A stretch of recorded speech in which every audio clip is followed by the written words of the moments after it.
The piercing screams of women drowned out the toll of the alarm bell.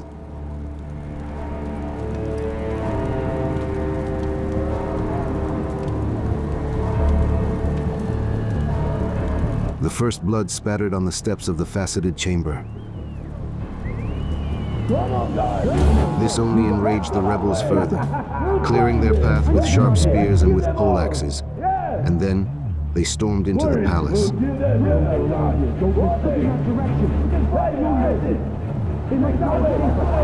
One of the ringleaders was still shouting out a list of unwanted boyars when dozens of drunken Streltsy rushed to search the interior rooms.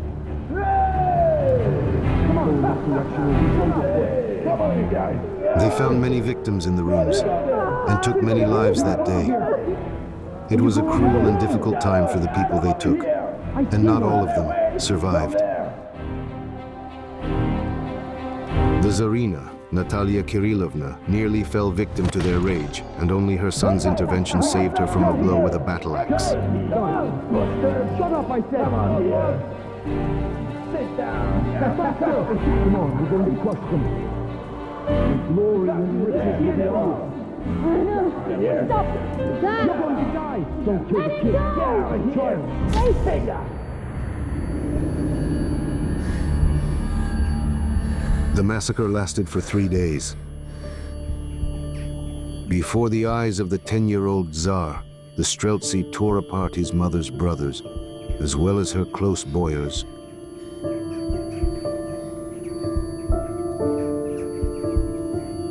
From that moment on, the Tsardom of Muscovy would forever remain for him, a symbol of savagery, chaos, and senseless cruelty.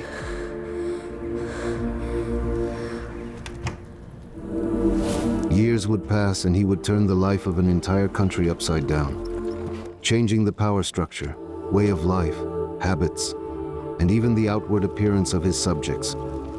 He would go down in history as Peter the Great, and in place of Old Rus, he would build the Russian Empire. The state that was created by Peter would endure for 2 centuries. During this time, it would experience political upheavals and military triumphs, give birth to a great culture, and expand its territory to occupy 1/6 of the world's landmass. The Russian Empire would become home to more than 100 peoples, gain fame for its scientists and diplomats, musicians, artists, and entrepreneurs. And even during Peter's lifetime, it would join the ranks of the world's leading powers, a force to be reckoned with.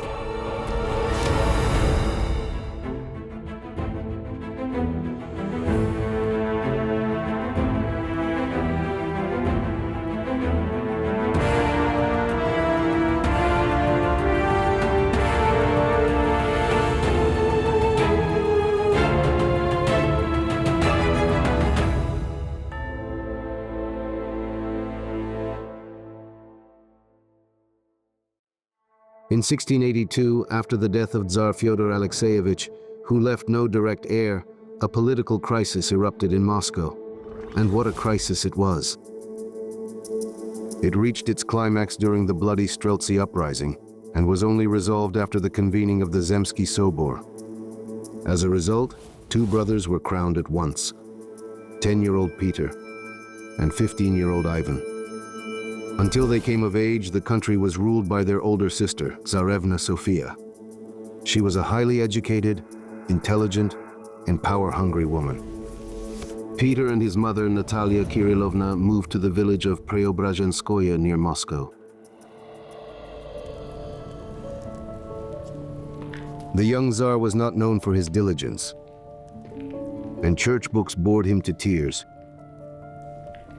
However, Peter couldn't tear himself away from colorful foreign publications. He hastily flipped through the pages, eagerly peering at images of fairy tale German cities that stoked his imagination. The unfamiliar life beckoned, seeming like an eternal celebration.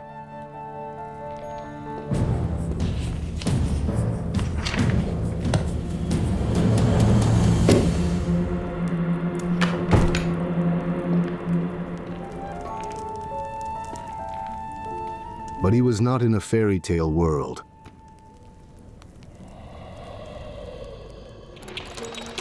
By the early 1680s, the Russian Tsardom occupied a territory of 14.5 million square kilometers, with a population of about 11 million people. A small population for the territory. There was less than 1 person per square kilometer. The lands beyond the Urals remained almost uninhabited. While Moscow had 100,000 inhabitants, all of Siberia had no more than 20,000. At this time, France actually had twice the population, even though at least 20 Frances could fit within the territory of the Russian Tsardom, a major population difference. Russia attracted neighboring lands very much like a magnet. Starting as a small Muscovite principality, it transformed into an empire before anyone even called it one. The annexation was far from always peaceful.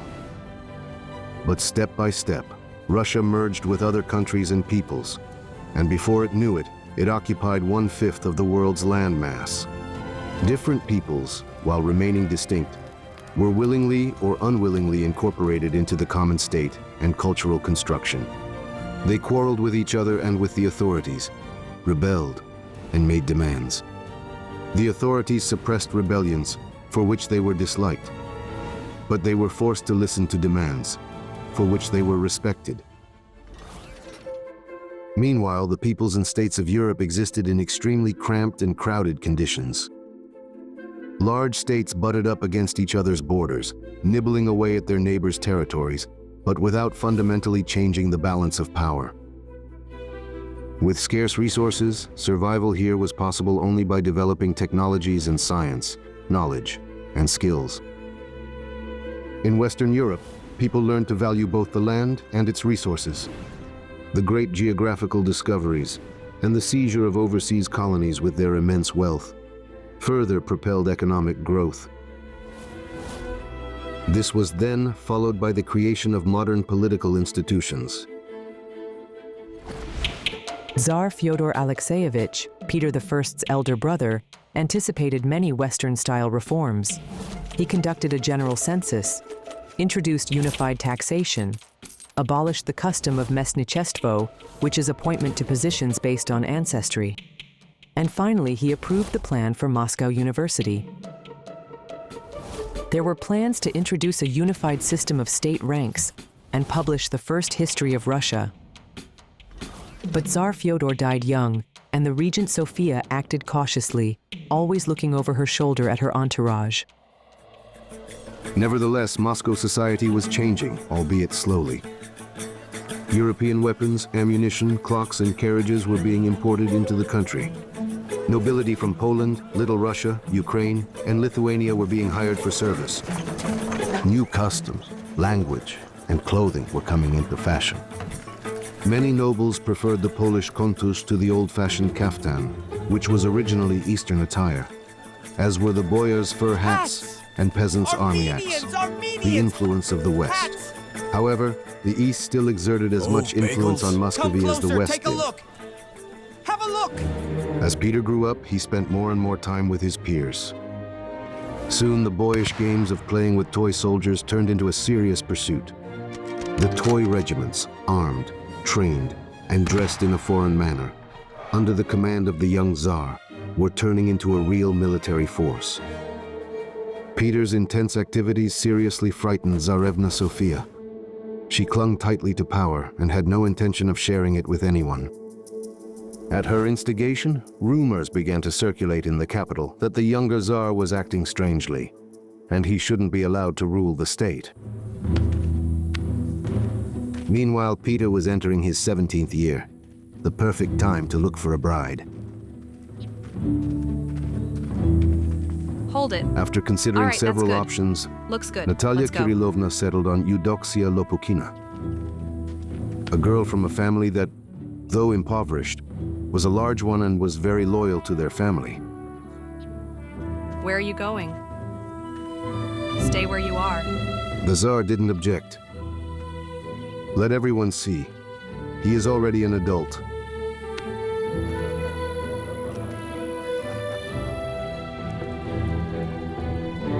Months passed, and Eudoxia was expecting their firstborn.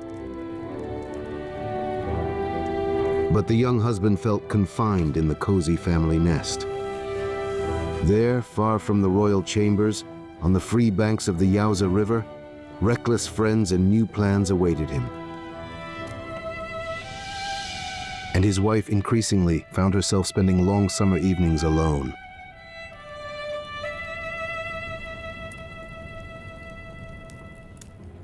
Meanwhile, the capital was shaken by terrible news.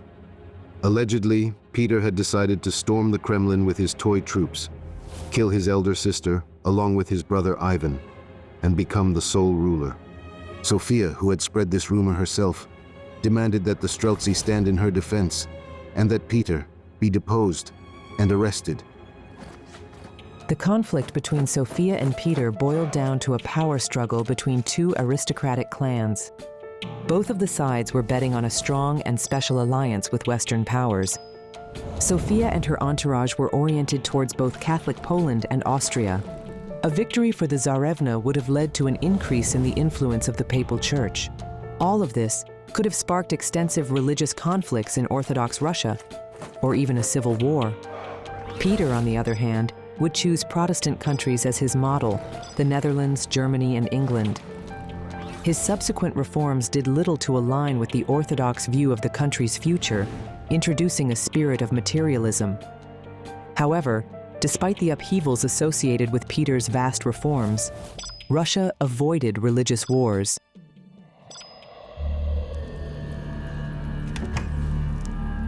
Peter Alexeyevich, sovereign of all Great, Little, and White Russia, couldn't shake off his extreme anxiety. Upon learning that his sister was rallying the Streltsy against him, he fled here to the Trinity Lavra of St. Sergius.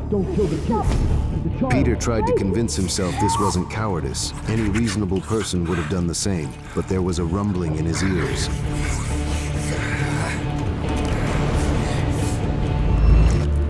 Now much had changed. He was the Tsar. By his order, the entire court and the toy regiments had already moved to the Trinity Lavra of St. Sergius. But would the Moscow regiments obey him?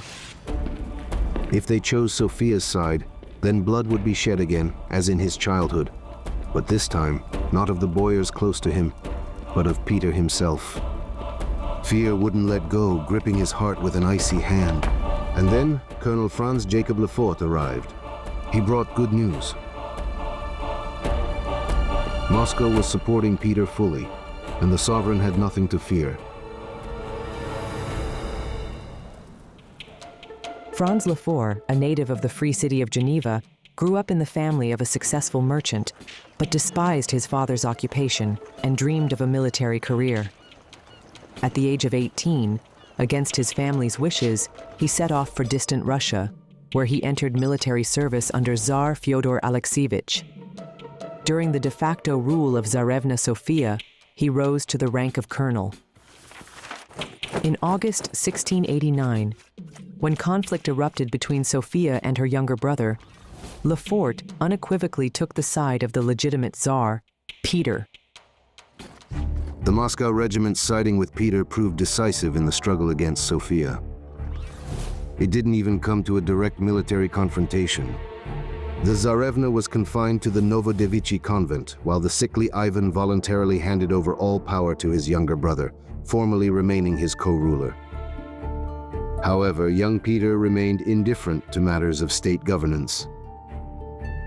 So for several more years, the most important decisions were made by his mother, Natalia Kirillovna's inner circle. In February of 1690, Peter and Evdokia had a newborn son. The heir was named after his grandfather, Tsar Alexei Mikhailovich. But Peter's joy at this news was short-lived. Having completely lost interest in his wife, he spent more and more time with his new friend Franz Lefort. It was at Lefort's invitation that Peter, upon returning to Moscow, ventured into the German quarter, where no Russian ruler had ever set foot before. The German quarter, or Kukui, was a district for immigrants from Germany, England, and Holland, located outside Moscow proper. In Russia, foreigners were viewed with suspicion. They were called Germans, meaning mute, those who couldn't speak Russian. Alongside experienced officers and craftsmen, one could find misfits and adventurers here. In Moscow, the quarter was considered a den of heresy and debauchery due to its abundance of distilleries and raucous celebrations. The amiable Franz rushed down the stairs to greet me. No bowing or, heaven forbid, prostrating oneself on the ground. He simply said, Oh, Peter, "Oh, Peter, I'm how so happy I am. I can't believe my eyes. I cannot believe You're my guest." eyes. You are my guest." And you could tell he wasn't lying. The French caftan mercilessly chafed under his arms. His head itched terribly beneath the wig, but Peter was happy. Everything here was unfamiliar, unusual, noisy, and very merry. More intoxicating than the wine was the proximity of women in low-cut dresses with towering hairstyles. Lefort whispered in his ear, "Introducing Miss Anna Mons." Peter froze. Before him stood the beautiful maiden from his childhood dreams. According to Russian tradition, interaction between men and women outside the family was severely restricted. At feasts, except for weddings, women did not sit at the common table. In peasant families, men ate first, then women. In wealthy homes, there were separate meals in different parts of the house, male and female quarters. The customs of the German quarter, where both sexes interacted as equals, not only shocked Moscow's residents, but also seemed provocative and immoral to them. Anna Mons captivated Peter with her free-spirited manner and cheerful disposition, uncommon for Russian girls. She was the youngest daughter of Johann Georg Mons, a native of Westphalia who had moved to Moscow in the mid-17th century, and, as a master goldsmith, he had amassed a considerable fortune here. Many contemporaries noted Anna Mons's exceptional beauty, though detractors claimed that they were not truthful and simply attempting to flatter the Tsar. In any case, no portraits of her have survived. The Tsar became a frequent visitor to the German quarter. And here, amidst dances and fireworks, the first plans for future reforms were born. Peter understood. Russia desperately needed knowledge, skills, and technology, things that it was sadly short on. After the death of his brother Ivan and mother Natalia Kirillovna, he became the sole ruler and now intended to transform the entire nation. But where to start? Lefort suggested that Peter should see how European countries usually lived. Thus, the idea of the Grand Embassy was born. The official purpose of the Grand Embassy was to find allies for the war against the Turks. The unofficial goal was to become acquainted with European culture and technologies. The embassy was led by Franz Lefort, Fyodor Golovin, and Duma clerk Prokofy Voznitsin as well. The Tsar himself embarked on the journey incognito, under the name of Foreman Pyotr Mikhailov.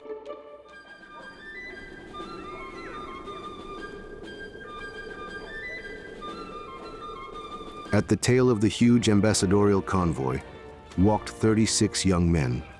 They were volunteers from among the Tsar's Petsashny, and they were going to Europe to study shipbuilding, a profession that was in high demand at that time.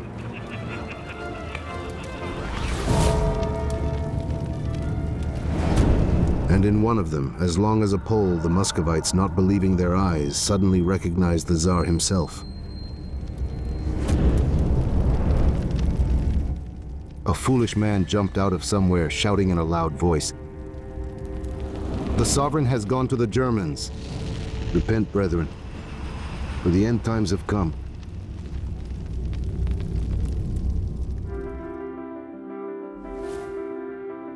Peter walked the streets. He wore the clothes of a Dutch sailor.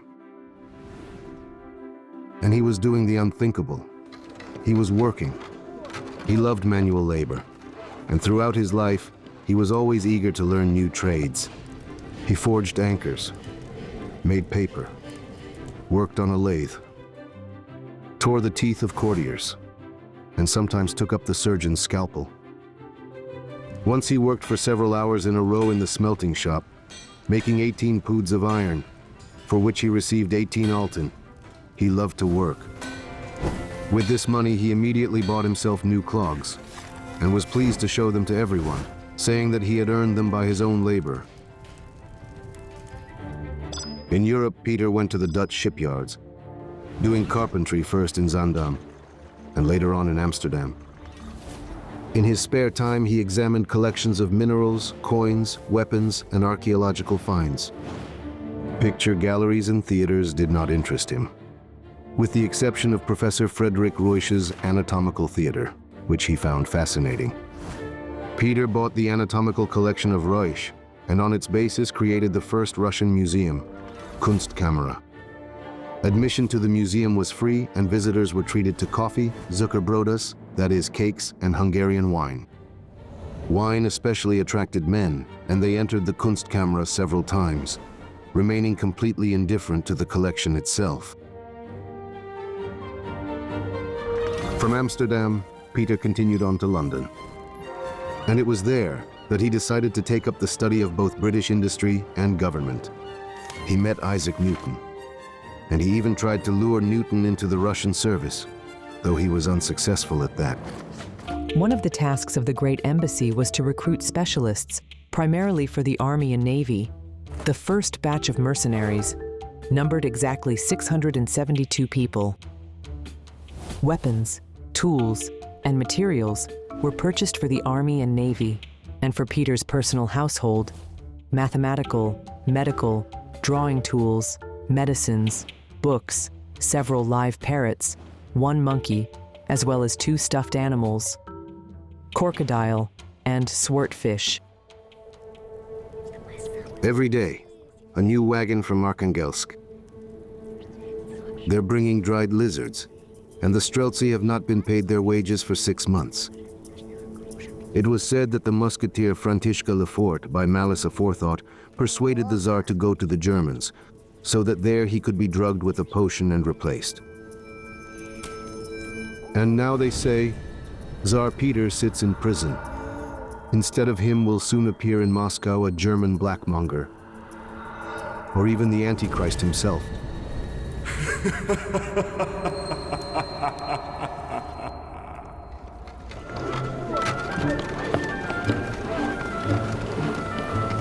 Peter was more enthusiastic than ever, and Franz from Amsterdam wrote letters to the sovereign several times a day.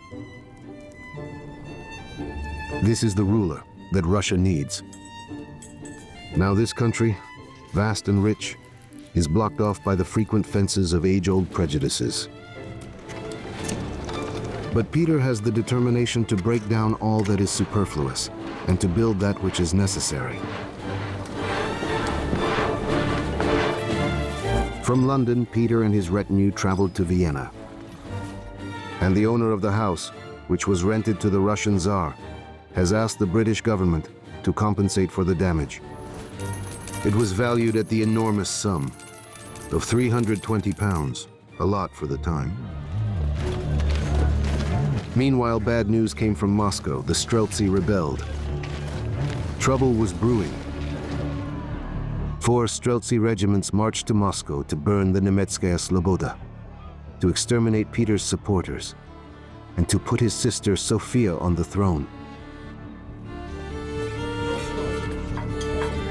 The riot letter went on for a month. What had happened in Moscow in the meantime, and who had gained the upper hand, he did not know. The king was convulsed with hatred and fear.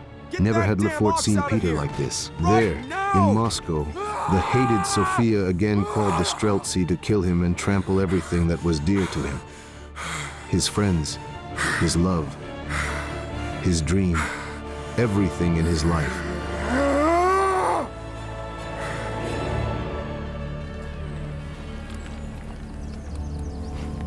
They rushed home day and night, stopping only for lunch and for a change of horses.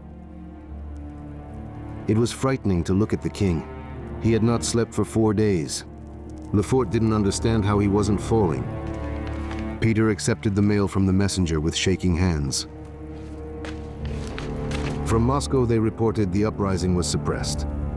That was the end of it. 100 people executed.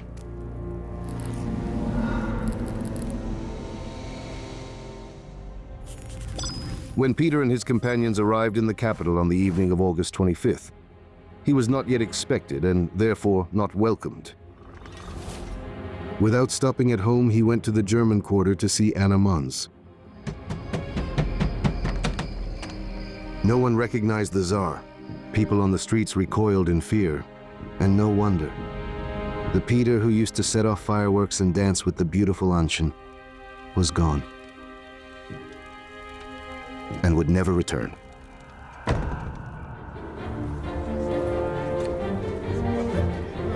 The day after his arrival, the Tsar staged a demonstration in the Kremlin. 2 jesters cut off the boyars' beards with sheep shears.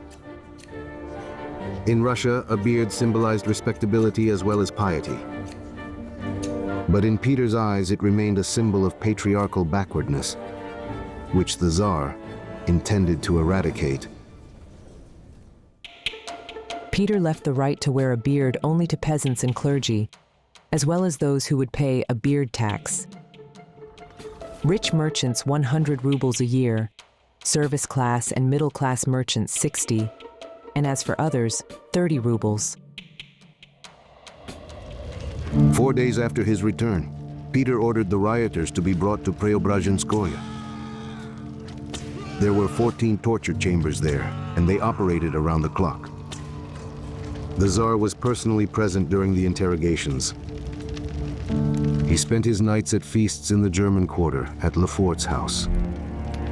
He behaved like a man possessed, and even those close to him feared him.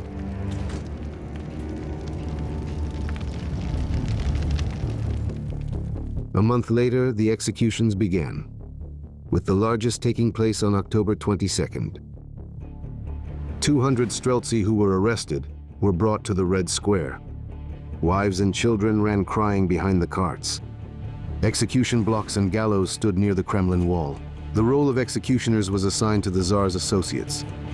Only Lefort, among a few foreigners, managed to refuse. Evdokia burst into tears, begged, accused her husband of terrible cruelty. Only the worst of monsters could actually leave such a young son without a mother. Then she went to seek the patriarch's intercession, and thereby angered Peter even more. His anger was terrible to behold indeed. This is the end. Alexei will be sent to Preobrazhenskoye. He will be put into the care of the Tsar's sister Natalia. Mommy! And now, No! the heir to the throne watched silently as the guards took his mother away to the monastery, to eternal confinement. And in his soul grew a helpless rage against his father.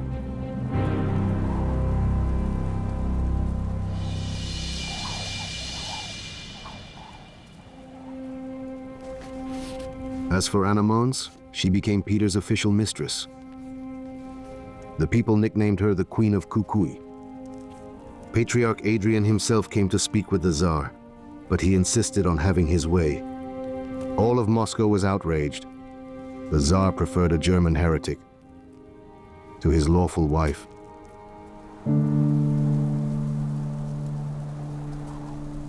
In the terrible winter of 1699, frozen corpses of Streltsy hung all over Moscow, and the corpses were forbidden to be removed. Flocks of crows circled over the city. Only by the end of February did they begin to bury the Streltsy in mass graves at the city entrances. Then, in crowded places, sheets appeared with the Tsar's decree. For the glory and beauty of the state, all ranks of people, except the clergy, coachmen, and plowing peasants, shall wear Hungarian and German dress. That is the law. Traditional Russian clothing covered the body completely, and therefore the clothing was suited to the climate. European clothing, on the other hand, emphasized the figure and restricted movement, and therefore it was very uncomfortable for Russians. It was tight, cold, and embarrassing. But after Peter's decrees, anyone who dared to appear in public in old Russian clothing was forced to kneel, after which their long hems and long sleeves were cut off completely. Peter demanded a complete change, not only in clothing, but in the entire way of life. believing that this would transform the Russian person into a European. European dress was revealing and tight, and hair was styled in elaborate coiffures. However, despite the extreme discomfort of corset dresses, Russian ladies embraced them willingly. But not everyone was willing to give up the traditional kika headdress to avoid looking bareheaded. And only later, with the greatest difficulty, did they actually replace it with a fontange made of starched lace.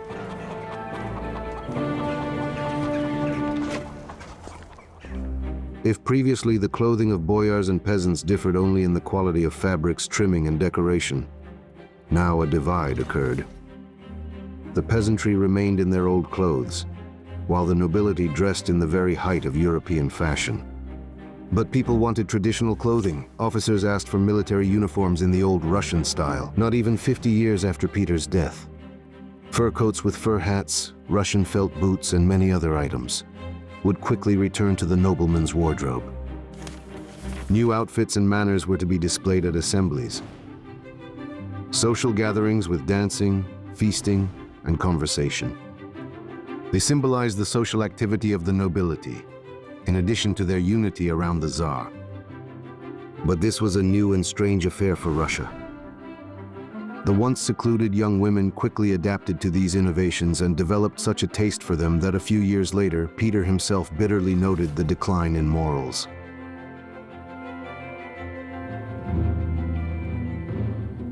An improper girl laughs and talks with everyone, runs through the streets with her bosom exposed, sits with other young men, pushes with her elbows, doesn't sit still, but sings lewd songs, makes merry, and gets drunk. It led to lewd behavior. This, Peter thought, was extremely shameful behavior, and he wanted to stop it right away.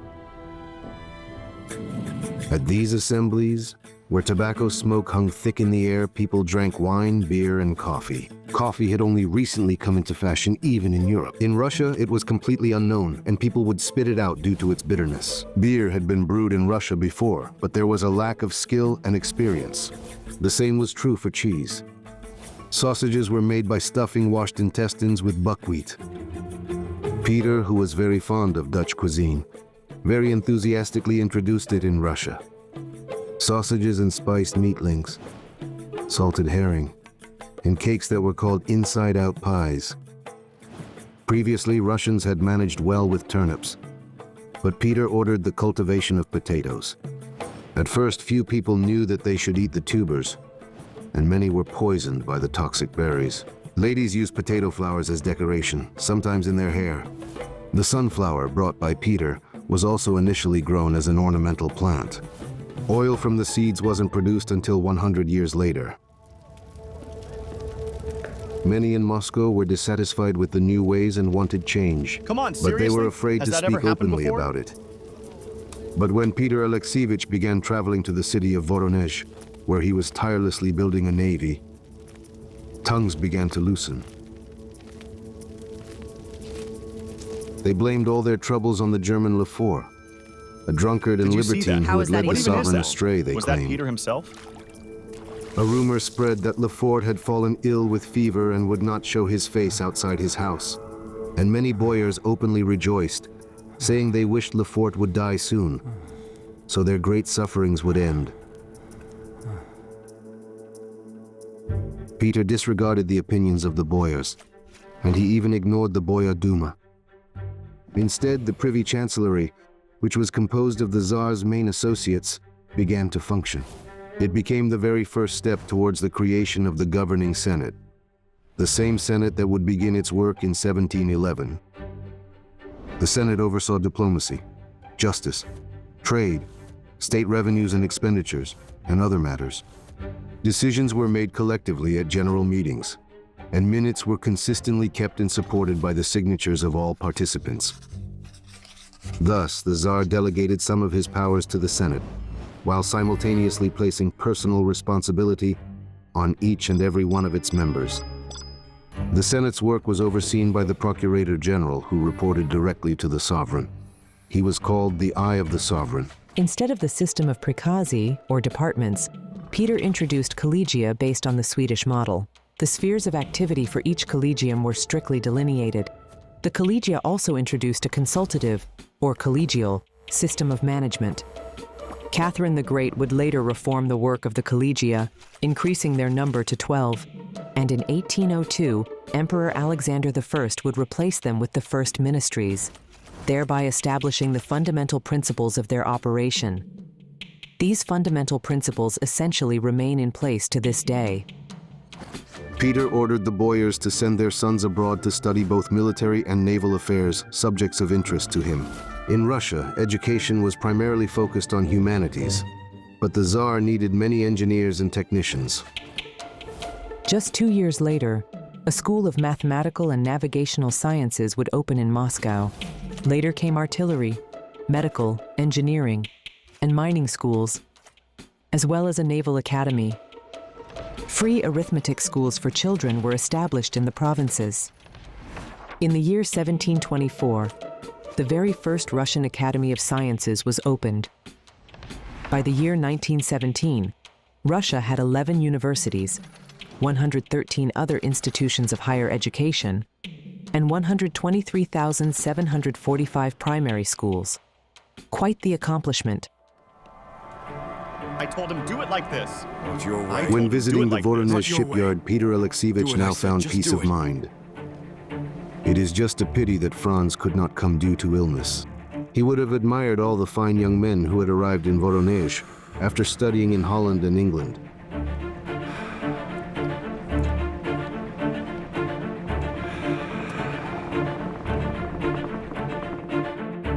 They left as simple, ignorant youths, but then they returned as exemplary young men who are worthy of emulation.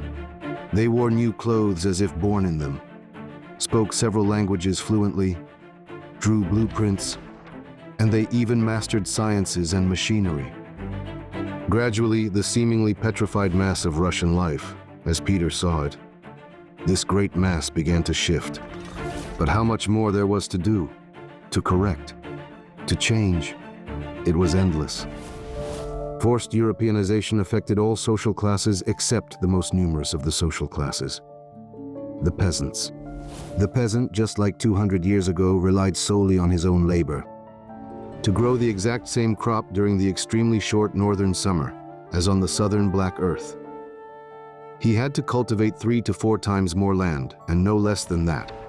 Peasant life was shaped by the cold climate and was difficult. Sheepskin coats and felt boots keep you warm in winter. Bast shoes and shirts don't restrict movement when working in summer.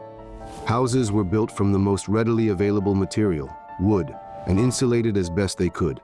Small windows and low doors. Peter realized that it was impossible to turn a Russian peasant into a Dutch one. Nevertheless, he regulated peasant life as well. His decrees dictated how to harvest grain, build huts, and how many times a week to heat the bathhouse. The costs of reforms and endless war fell on the shoulders of the peasantry. To increase revenue for the treasury, taxes were imposed on private fishing, inns, mills, apiaries, and even on stables. From every 100 households, 1 recruit was taken, a soldier, and the taxation system changed. Previously, tax was collected per household, but peasants started enclosing multiple farms with a single fence. In response to this, the state introduced a brand new poll tax of 74 kopecks per year, a tax for each male resident. A messenger brought an urgent dispatch.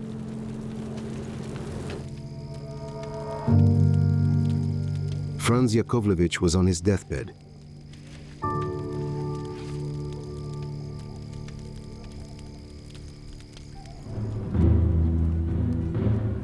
Life was as bright as fireworks, Oh, glad but you every came, celebration must come to an end. What is there to guys. Keep regret? up the good work. The son of a simple Lovely. Geneva merchant, Oh, look who's managed here. to become Well an done. advisor and loyal friend to the ruler of the world's largest up. country. Oh, His nice. mission was accomplished. Let's have a drink. Peter will carry on from here. Oh, Hungarian? And he, Lefort, who gave Peter his word to serve until toast. the end of his life, To the clinking kept of his glasses. promise. Because Let's raise Franz our Lefort's glasses. word is as good as gold. Lefort ordered musicians to be brought in, tables to be Music. set, and cups to be filled. Send away the Violins. doctors now, and call for friends. and feast. Ah, what a pity that Peter isn't here. He would have appreciated Franz Lefort's last celebration.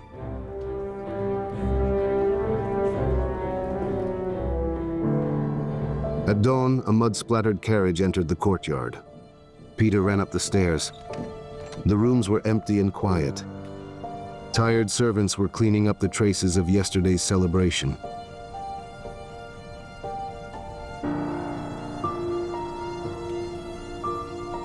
And he realized that now he was alone.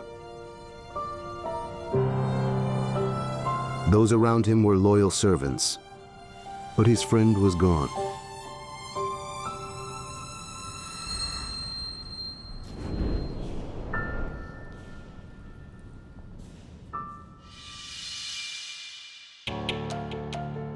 The memory of Franz Lefort lives on in the name of Moscow's Lefortovo district, as well as in the names of an alley in Moscow and streets in Geneva and Kaliningrad.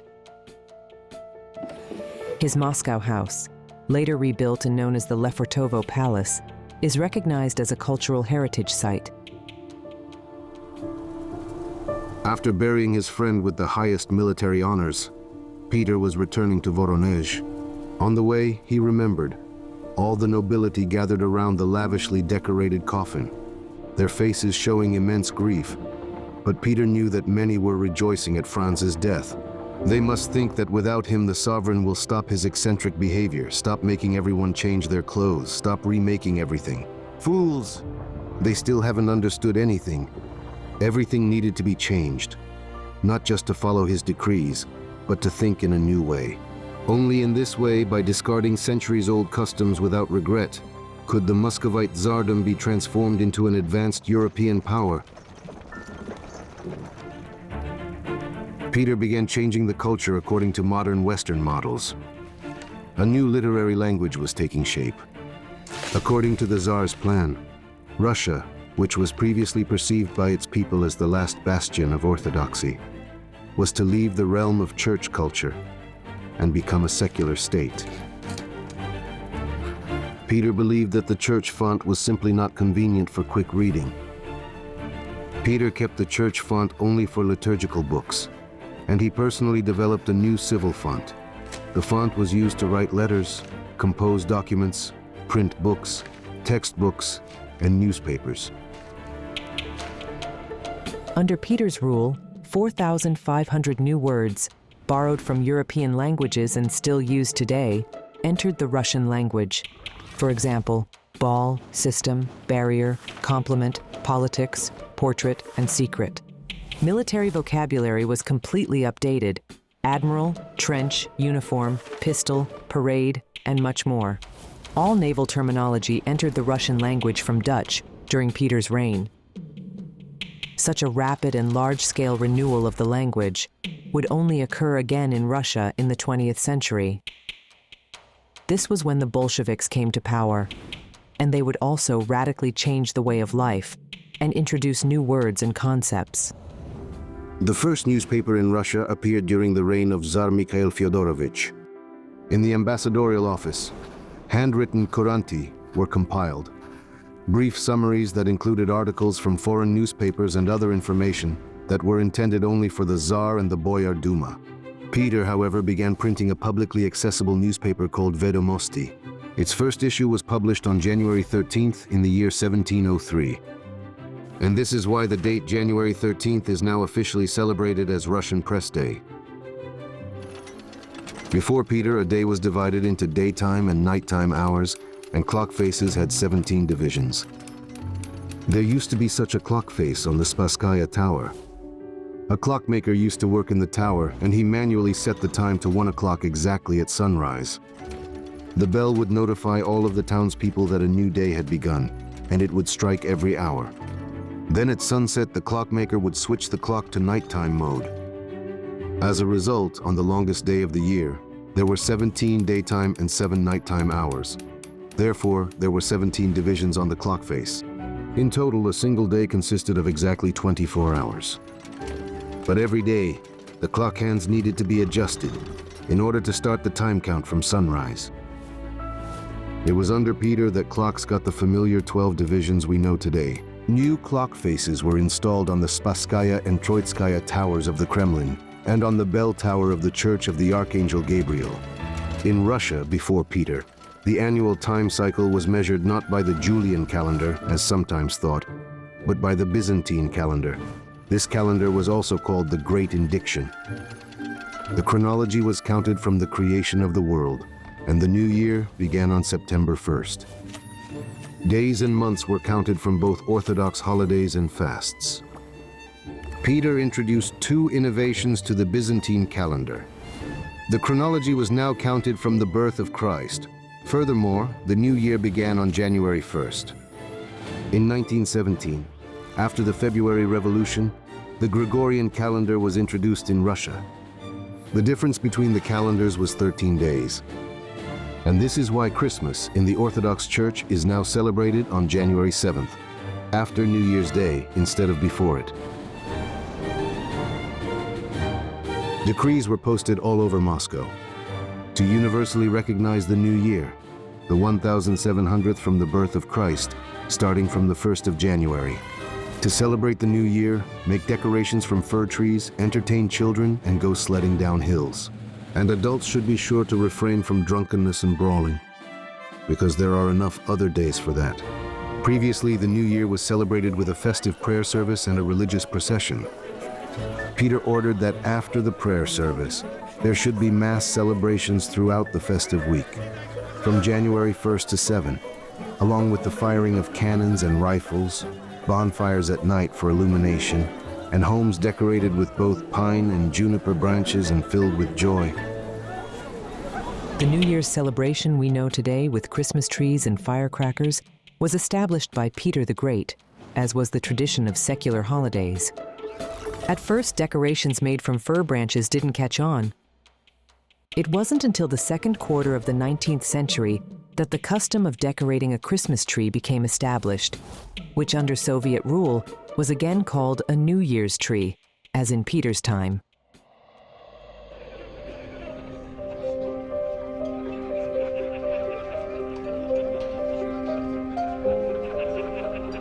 The festivities were in full swing, and Peter couldn't take his eyes off his beloved for even a moment. Once again, he recalled the images from the cherished book of his childhood.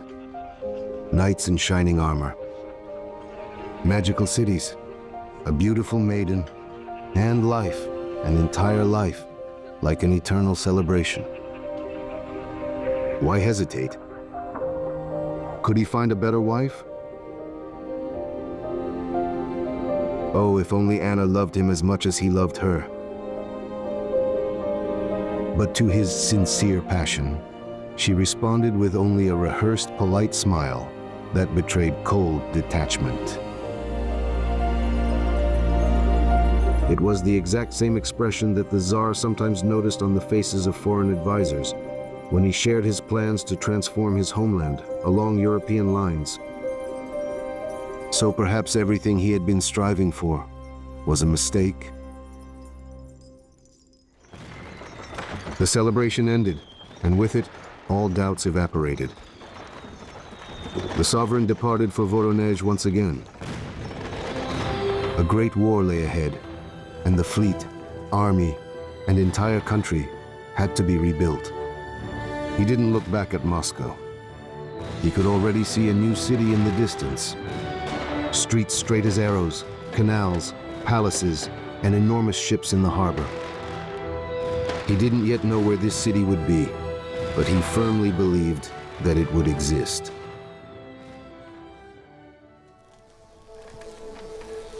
Since Peter became the absolute ruler of the realm, the Tsar was rarely ever seen in Moscow.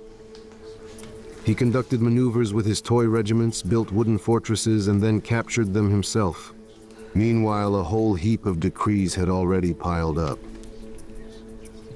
Finally, the door burst open with a bang.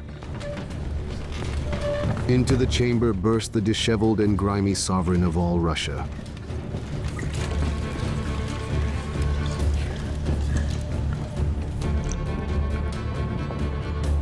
He grabbed a scroll at random. It read, "And since this is by no means possible, it is necessary to..." "Well then," he said, Let them decide for themselves what needs to be done. Woe to the country whose ruler is mad.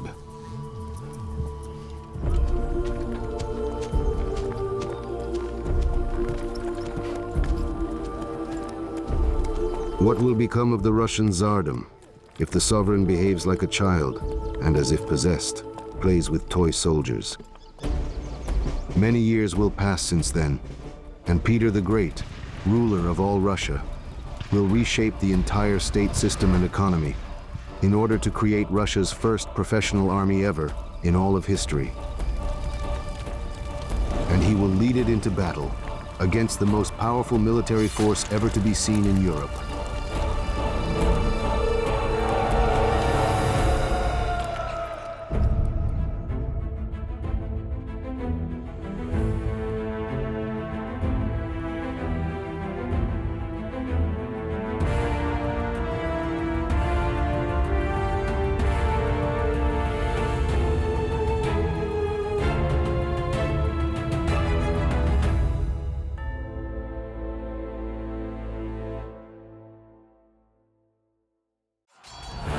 Throughout history, the army has always remained the main guarantor of the country's security. The troops defended the borders. The troops suppressed rebellions and riots. The throne was supported by an army loyal to the Tsar, and the empire relied on the army. The Russian army was very large, but it was also diverse in its composition. It was primarily composed of noble cavalry, streltsy infantry, and soldier regiments of the foreign formation. A nobleman, in exchange for military service, received a land grant, an estate, from the Tsar, and used its income to acquire horses, weapons, and equipment. At the first call, the noble cavalry would arrive at assembly points for military reviews or set out on campaigns. The backbone of the Russian infantry was formed by the streltsy. The streltsy underwent combat training, and they lived in separate settlements with their families. During peacetime, they performed guard duty, and they fought fires. Many ran shops, engaged in trade, or pursued other private businesses. In addition, a separate part was formed by the so-called regiments of foreign formation. Initially, they were based on foreign officers and soldiers, and they served as the Tsar's personal guard. According to an old tradition, each Russian Tsarevich had a set of weapons and armor, as well as his own army that was recruited from boys of the same age, and it was called Poteshnoi, the toy regiment. But Peter Alexeyevich needed everything to be real, including uniforms, weapons, provisions, and even cannons, along with cannonballs and gunpowder, artillery masters, and experienced officers.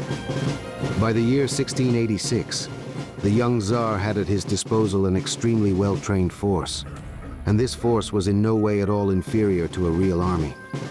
It was the troops of the foreign formation that the young Tsar Peter took as a model for his army. He formed exactly 2 regiments from his toy troops, the Preobrazhensky and Semyonovsky.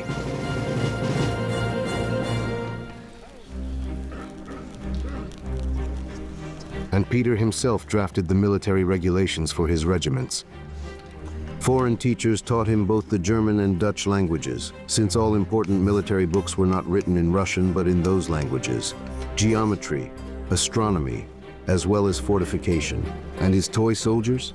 They studied the same subjects.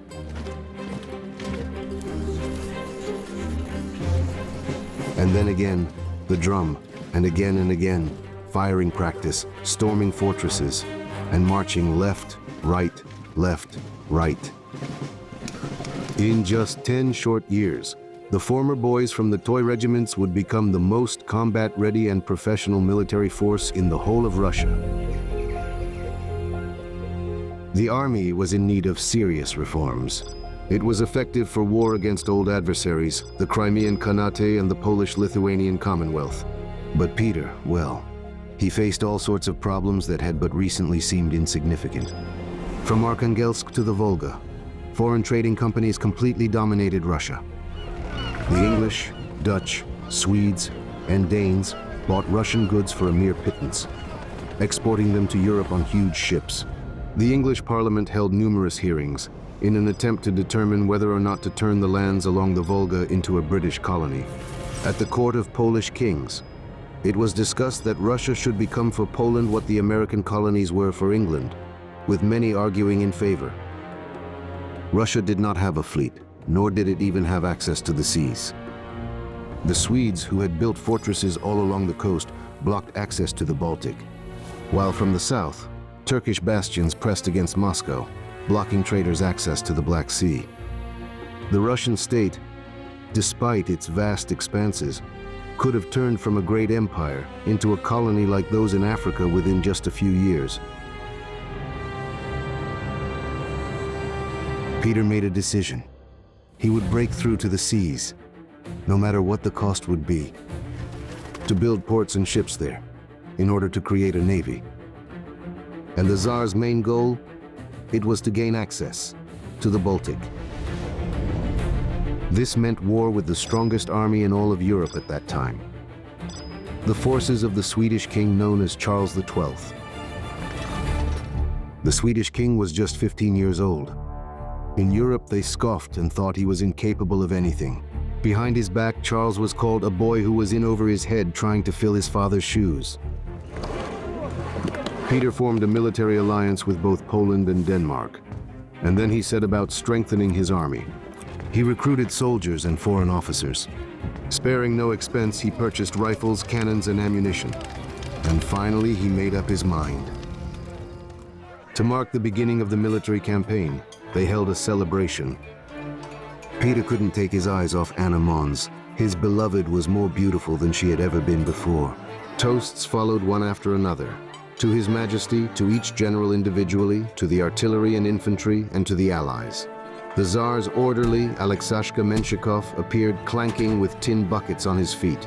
He was imitating Charles in his boots. He climbed onto the table, and the guests, breathless with laughter, threw at him whatever they could get their hands on.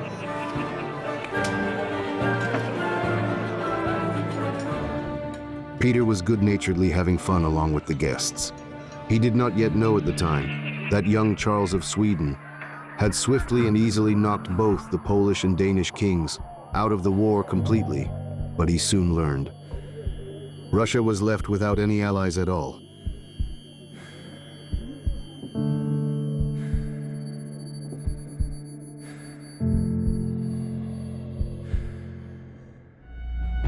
In September 1700, the vanguard of the Russian army approached the Swedish fortress of Narva. Meanwhile, intelligence reported to Peter. King Charles was already on his way with reinforcements. The Tsar hurriedly left for Novgorod in order to quickly organize the transfer of lagging troops and artillery. By all calculations, there was only a week left until the imminent arrival of the enemy army. The soldiers who were besieging Narva were all impatiently waiting for the real action to finally begin, the big battle. And until the Tsar, Peter, would finally arrive with both reserves and cannons, they could pass the time with a mock battle.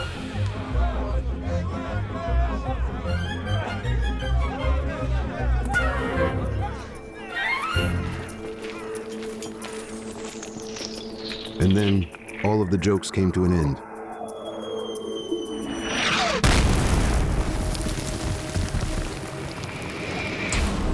The calculations on which the sovereign relied turned out to be wrong. Charles of Sweden appeared at the walls of Narva earlier than expected and unleashed the full might of his army on the Russian regiments. Captain Mikhailo Golitsyn realized, this is the end. Close ranks!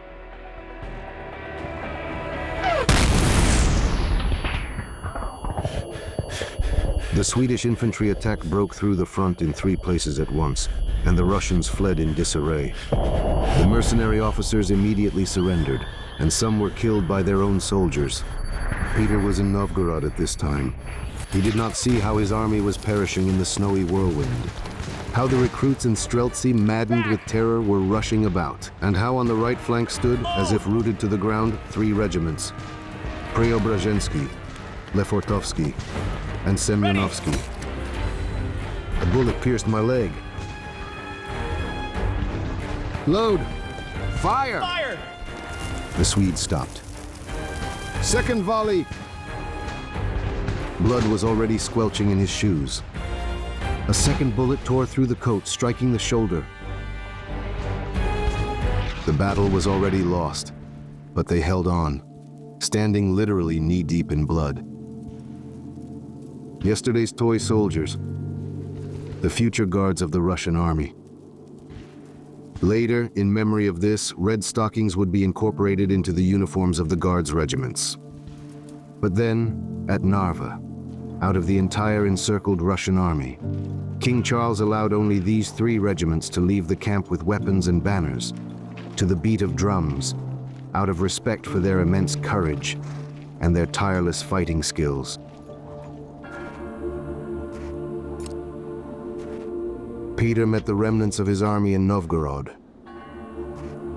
Stretched out along the entire road, unarmed, ragged soldiers trudged through the mud. His army was no more. Suddenly, the cold silence was broken by a distant drumbeat, in blood-stained uniforms. Struggling to maintain their thinned ranks, the Preobrazhensky and Semyonovsky regiments marched in formation, with weapons and banners, his strong, undefeated guard. And Peter understood what needed to be done. Now the entire Russian army must become such a guard. This will be a new army, one that can fight any enemy, under any circumstances, without ever relying on anyone's help at all. And win. The events at Narva showed that the Russian army lacked not only experience and training, but also discipline.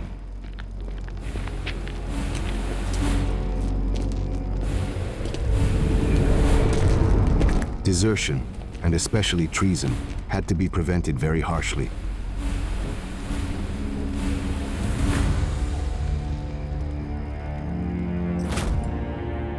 Peter was especially wrathful and ruthless towards officers who dared to defect.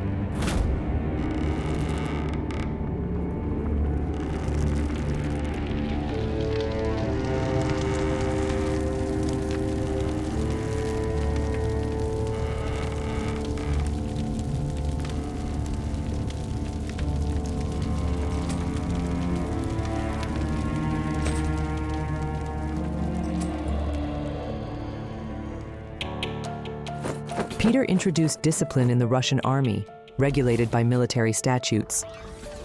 Violations were subject to a system of punishments, ranging from arrest and flogging with rods to the death penalty for treason. For theft, a shameful brand was burned onto the face.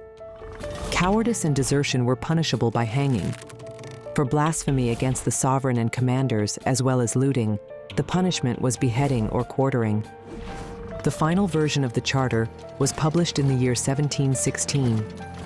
Later, even when deciding criminal cases, it was often Peter the Great's military charter that was referred to.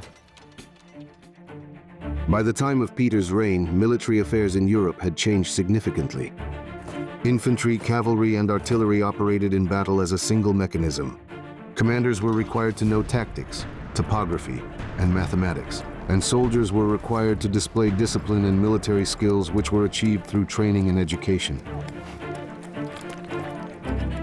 Russia needed an army that was not just large, but one that was regular and professional, and capable of defending the country at any given moment. Peter began its creation using the experience of the foreign formation regiments and former toy regiments. He announced the recruitment of volunteers for military service with pay, and he also regularized conscription, drafting serfs, one recruit from every few dozen households. To prevent conscripts from running away, they were immediately shackled. A recruit mark was tattooed on the left arm, a gunpowder cross. If a recruit ran away, he couldn't return home, and the peasants of his community had to provide a new person. The age of conscripts ranged from 20 to 35 years. Military service was declared lifelong, and relatives mourned conscripts as if they were dead. Thus, 29 infantry, as well as 2 dragoon cavalry regiments, were formed, making an overall total of 32,000 men. Passing by the parade ground, Peter Alexeyevich stopped. Major of the Guard Mikhail Golitsyn, sparing no effort, was struggling with the newly recruited soldiers. It was painful to watch. March! The village boys didn't know how to march in formation. I said left. In addition, Left! no one knew how to handle equipment and weapons, and they were terrified of the officer. Left! Move! I Golitsyn's said voice left. was hoarse from giving commands, but it was all in vain. Left! The recruits Keep the didn't understand a formation. variety of concepts, including march right and march left. Hay on the left! Straw on the right! After some thought, Peter ordered a bundle of hay to be tied to each recruit's left leg, and a bundle of straw to the right. And when on the parade ground, instead of the usual left-right, they heard hay straw. Hay straw! Things immediately started to improve. Hey! Straw! Hey! Straw! Hey! Straw! And Peter, who was in high spirits, continued on his way. Now it was time to create their own officer corps. A Russian one.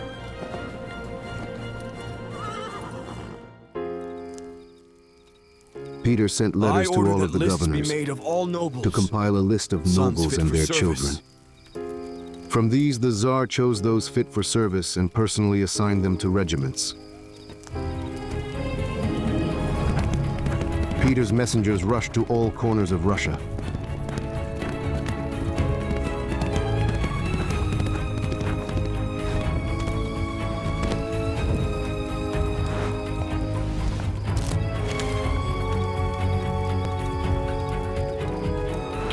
In 88 cities, the authorities deemed a whopping 11,147 landowners fit for service. All of the remaining nobles were ordered to stay ready and report for duty at the very first call.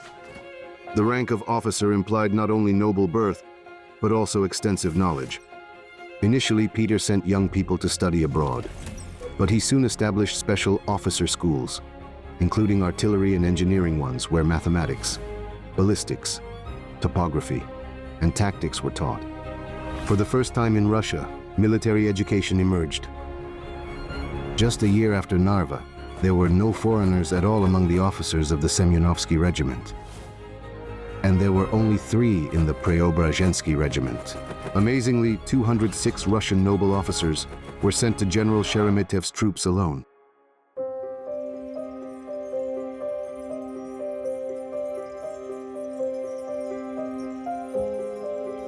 Whenever he could spare even an hour, Peter would come to the German quarter, to his Anushka, in the large, beautiful house he had given her. Home comfort, delicious food, and the radiant eyes of his beloved. What else does a tired soldier need? Peter loved for Anna to greet him in the old Russian tradition, with a shot of vodka, a small pie, and a kiss. He also loved boisterous feasts, rowdy behavior, crude jokes, drunken soldiers. But she longed for beauty, tenderness, flowers.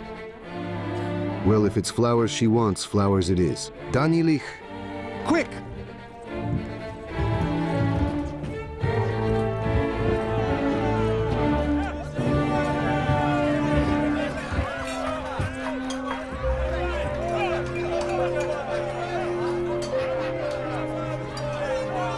Menshikov, as always, turned around in the blink of an eye. The flowers seemed vaguely familiar to Anna, because they had simply been torn from her own flower bed. Peter didn't bother with such trifles. He was engrossed in the new armament for the infantry, and everything else could wait.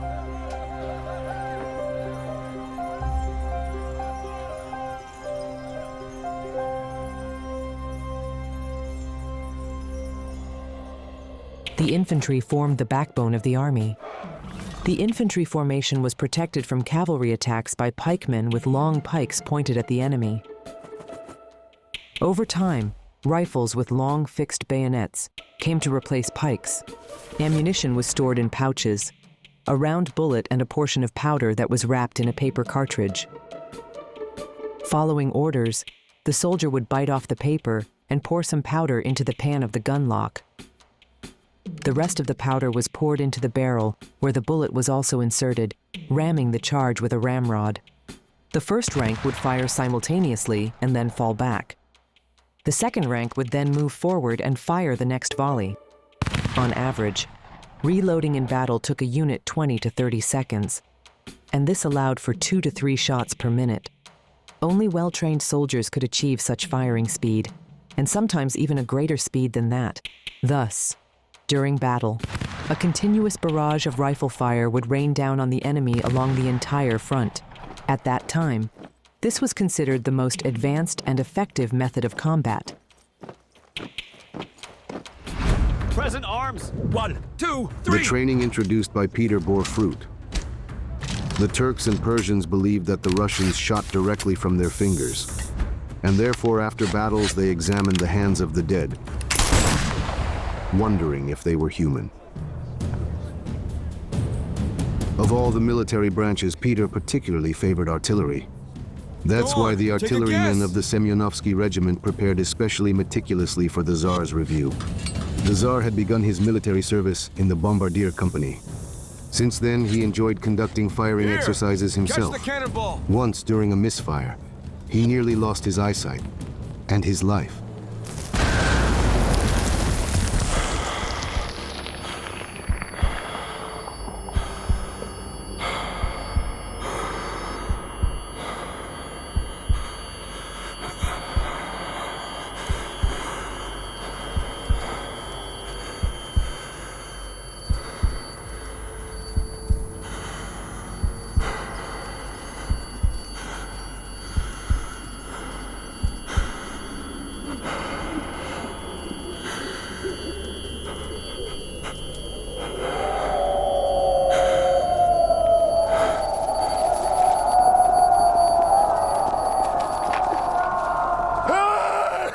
But this didn't dampen his enthusiasm for artillery.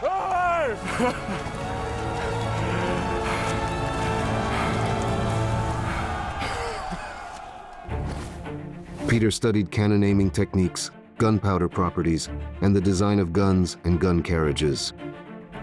In the year 1697, after completing an artillery course in Königsberg, he received a certificate stating that Peter may be recognized everywhere as a very competent, careful, skillful, and fearless firearms master and artisan. Since then, the Tsar insisted on being addressed as nothing less than Mr. Bombardier, and he sometimes signed his letters as Bom, Bar, Deer in 3 syllables.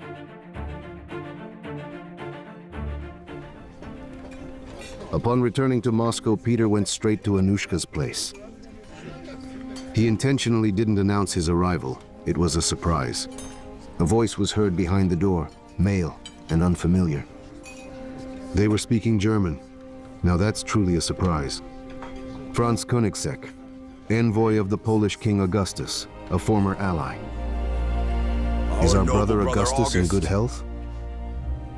He's well, Koenigsegg assured, but quite distressed about the lack of funds for the war against Charles of Sweden. Not enough, you say? Peter interrupted him. Looks like it seems all the funds went into this construction. I drink to the health of my brother Augustus. To the king's health. To our brother Augustus. Oh, your majesty, Koenigsegg stammered. To Augustus! The affections of the young This goddess, is merely a whose humble beauty is offering to beyond the young compare. goddess, whose incomparable beauty will All go right. on. To the health of my brother Augustus. Drink to the health of our brother Augustus. Bottoms up!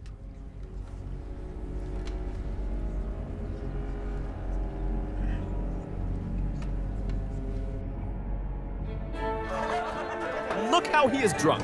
Come on, Koenigsegg guys. didn't last even an hour. Come here, big boy. Watch out, gentlemen. It seems this fellow is in dire need of a long nap. It's all right, he'll come around. He'll think twice before bringing bouquets again.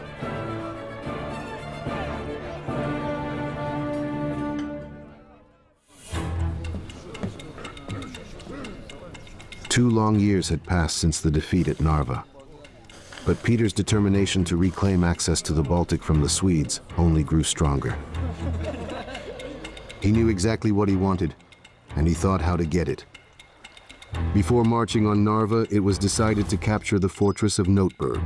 This fortress stood on an island at the mouth of the Neva River, and its capture would allow the use of the river for transporting goods and supplying the Russian army. For 2 weeks, Russian artillery bombarded Notburg. Finally, a section of the eastern wall collapsed. After crossing the river, the Russians tried to storm the fortress through this breach, but the siege ladders turned out to be too short. The Swedes pelted the Russians with grenades, and so the assault came to a halt.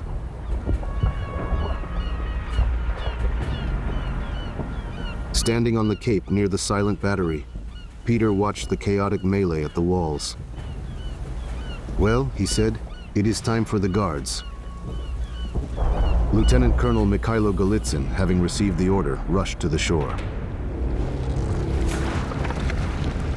His Semyonovsky men, bending their oars, flew in boats towards the fortress, to certain death.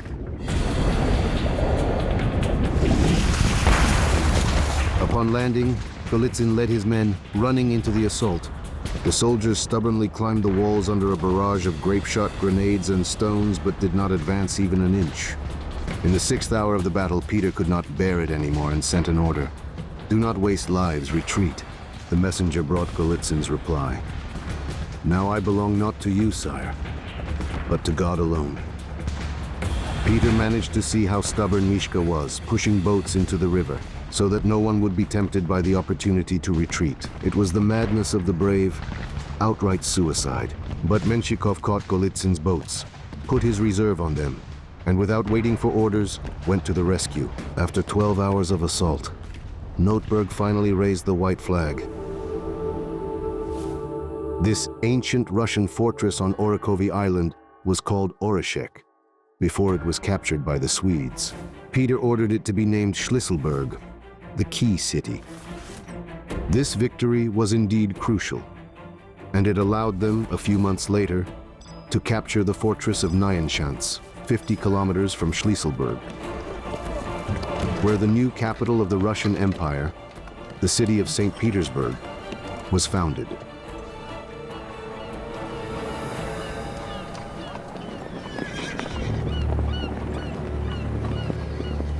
As time went on, Schlisselburg indeed became a kind of key to the northern capital. In the year 1941, the capture of this city by German troops marked the beginning of the Siege of Leningrad, a siege which lasted 872 days. The Oreshek fortress itself on the island resisted for 500 days, never allowing the enemy to cross to the right bank of the Neva and cut off the road of life. Only the liberation of Schlisselburg in the year 1943 first allowed for improved supplies to the northern capital, and then completely lifted the siege.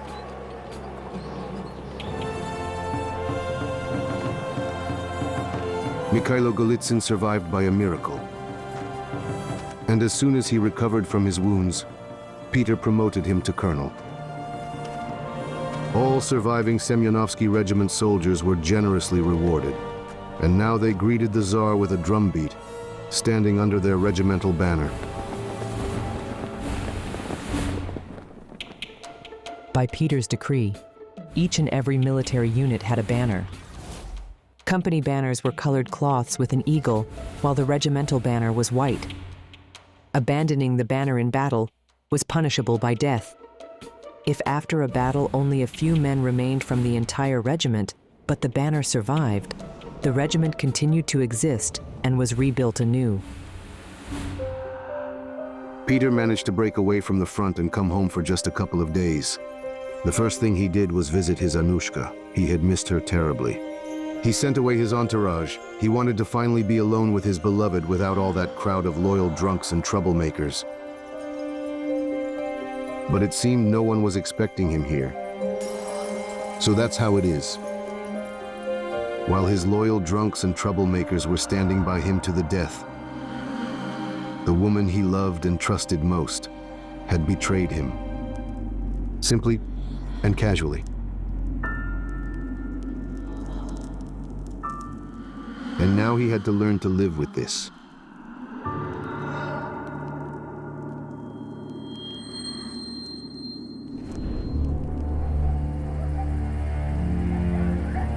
The next day, Koenigsegg was found in the Neva, in the shallowest part of the water.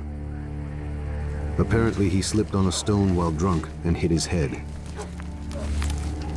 Anna Mons was stripped of any and all privileges and property which had been given to her by the Tsar. She was placed under house arrest, and only after 2 years, following numerous requests, was she allowed to go to the Lutheran church once a week.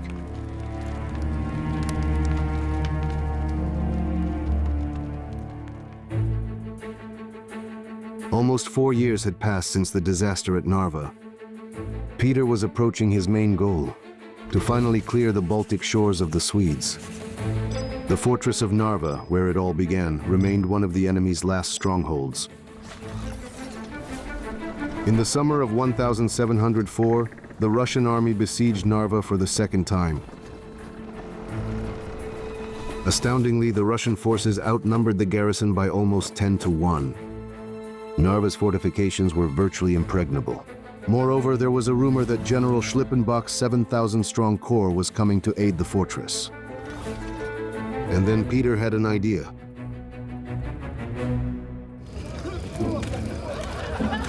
All night long, Swedish uniforms were being sewn from blue cloth in the regimental tailoring shops. Peter was rushing around the camp in feverish excitement, explaining nothing to anyone. The soldiers were ordered to replace their live ammunition with blanks, put on blue uniforms, and move to the nearest grove. The Tsar himself dressed up as a Swedish general for some reason. He clearly had something in mind, and was very pleased with himself. Arvid Horn, the commandant of Narva, watched the Russians form their battle lines. Schlippenbach must be the cause of this commotion. Neat rows in blue uniforms appeared, the Swedes. Horn sent a detachment to help them, to catch the Russians in a pincer movement. Suddenly, a strange sight met the commandant's eyes. The detachment he had sent was fleeing back in panic, trying to escape from Schlippenbach's troops. Confused, Horn caught sight of the general himself through his spyglass, and was horrified to recognize Tsar Peter in a Swedish uniform. Imposters.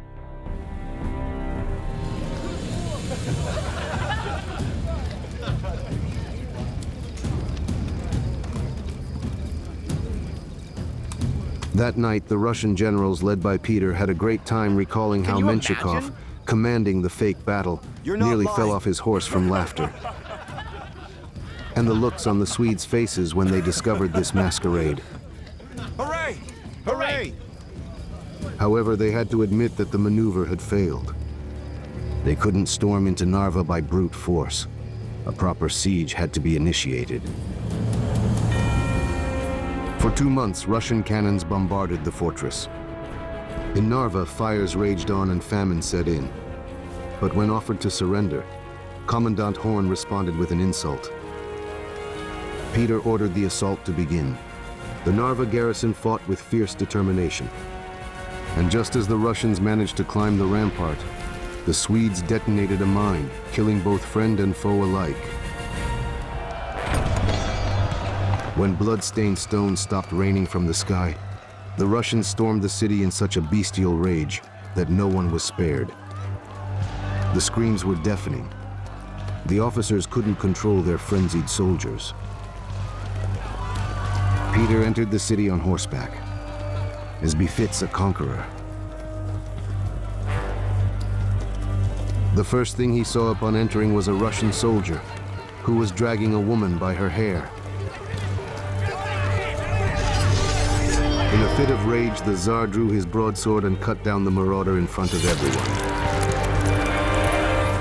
The rampage came to an abrupt end. They barely managed to rescue Commandant Horn from the hands of the enraged soldiers and take him prisoner along with the remnants of his garrison. 4 years after their first defeat at Narva, the Russian army had their revenge, and now they were heading to winter quarters. Temporary houses were built for the regiment, or soldiers were billeted with local residents. According to regulations, 1 bed was required for every 3 men, assuming 2 would sleep on it, while the 3rd was on guard duty. A private was entitled to daily rations of 400 grams of meat, mutton or beef, 800 grams of rye bread, 2 shots of wine or vodka, and about a liter of beer. Additionally, each person was allotted 350 kilograms of flour, 160 kilograms of buckwheat or oat groats, and 11 kilograms of salt per year.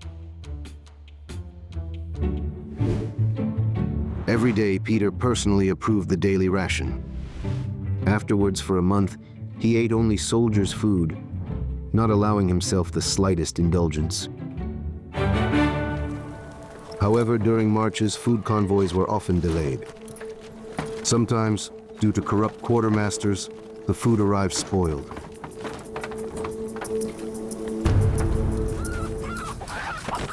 During times of hunger, soldiers resorted not only to hardtack, but also to stealing from locals. Despite extremely harsh punishments, a soldier would never miss even the slightest chance to steal a goose, chicken, or other livestock from an unsuspecting local.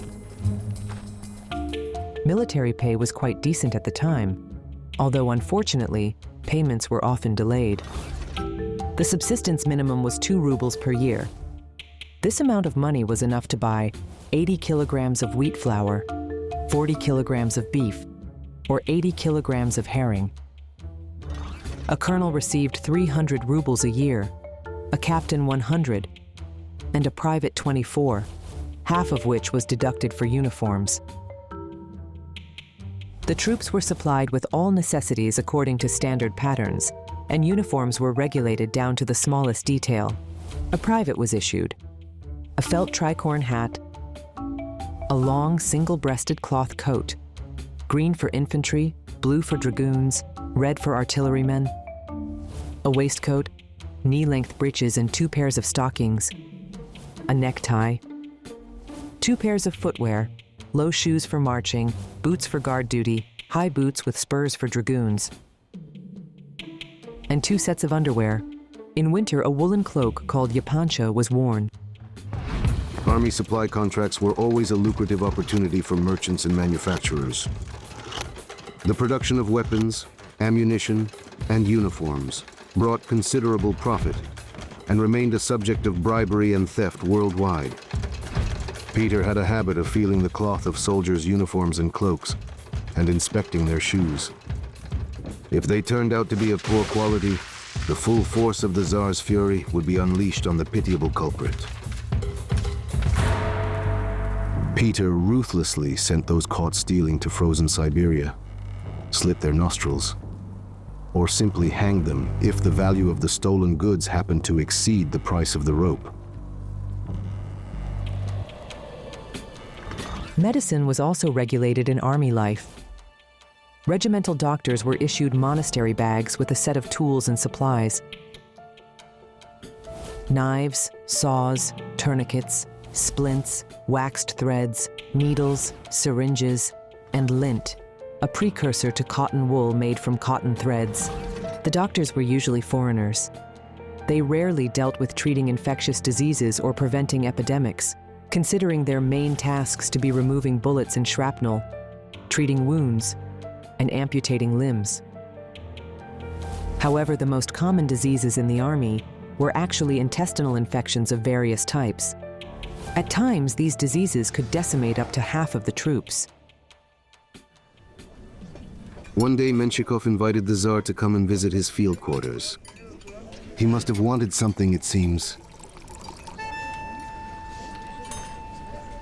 A new housekeeper was serving them at the table. Peter became interested. Who is she?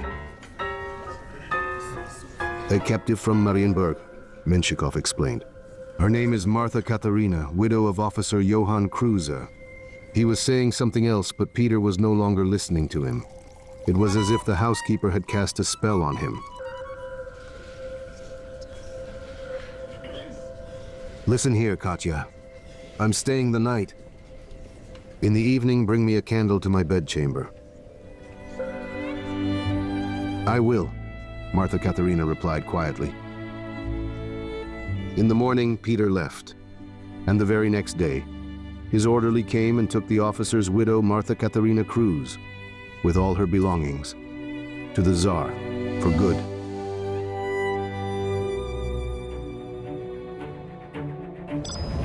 By the year 1704, the Russian army had recaptured almost the entire southern coast of the Baltic Sea from the Swedes. Peter's strategic objective seemed to have been accomplished. St. Petersburg was being built at the mouth of the Neva River. Piers, ports, military and merchant ships were being constructed. At long last, Russia was preparing to join global trade. And its army made it abundantly clear that there would be absolutely no colonies on Russian soil. Neither Peter nor his generals had the slightest inkling that the greatest test for the army and for the entire country was yet to come. The loss of the Baltic coast forced the Swedish king, Charles XII, to turn his full attention to events occurring in the east. The commander, who had already defeated all of Tsar Peter's allies, decided it was finally time to deal with the Russian problem as well. In June of the year 1708, shocking news reached St. Petersburg. Charles was marching towards Moscow, and he was leading his entire army. The very existence of the Russian state was under threat, and Peter understood this better than anyone else. It's one thing to capture individual fortresses, but quite another to face the main forces of the world's best army. Fortifications were being hastily erected on the western border. Moscow was also preparing for defense. The walls of Zemlyanoy Gorod, Kitai Gorod, and the Kremlin were being repaired, where 2,000 cannons were installed. Russian diplomats tried their hardest to achieve at least a truce, but Charles wouldn't even hear of it. In July of the year 1708, his troops approached the town of Golovchino, near Mogilev.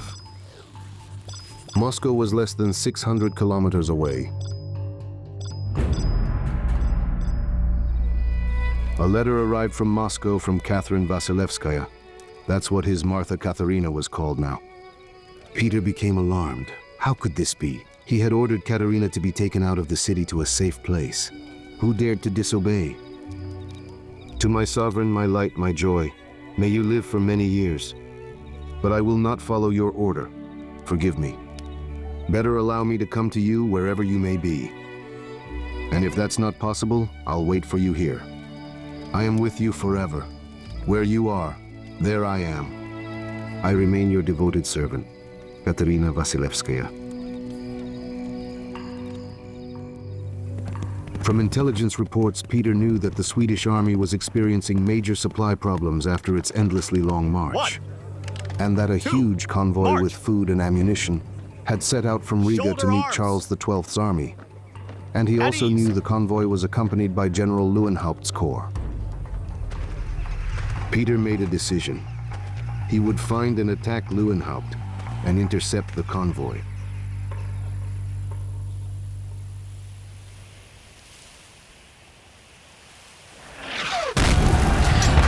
The battle was long. Soldiers on both sides were so tired that they sat down to rest, right on the battlefield.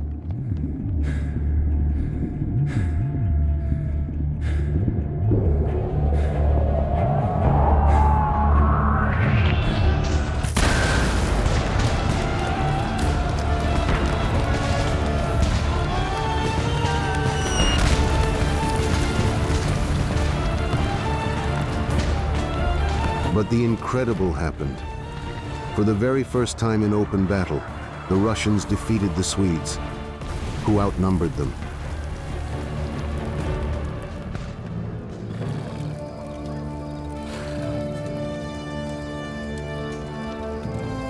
Barely catching his breath after the battle, Mikhailo Golitsyn arrived at Peter's quarters. Peter immediately awarded him the rank of lieutenant general. "You've earned it, Mishka." Now they fought together side by side, with Peter being lower in rank, so that if necessary, Peter could serve under Golitsyn's command. And he didn't consider it shameful in the least. The victory at Lesnaya became the turning point of the entire war. The Russians captured a huge convoy with food, uniforms, and ammunition. This convoy was supposed to support the Swedish advance on Moscow, but now it wouldn't. This forced Charles to halt his advance towards the Russian capital. He had no choice but to turn towards Ukraine to wait out the winter, He was moving towards the small Ukrainian town of Poltava, where the outcome of the war was to be decided.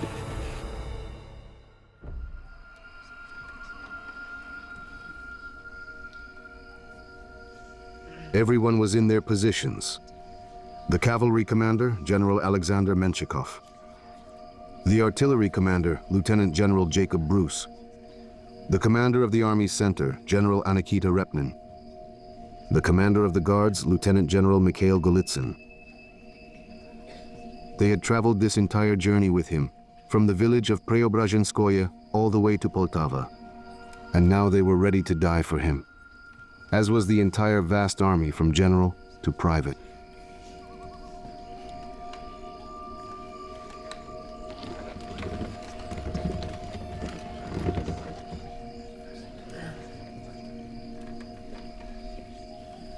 And Peter said to his comrades in arms,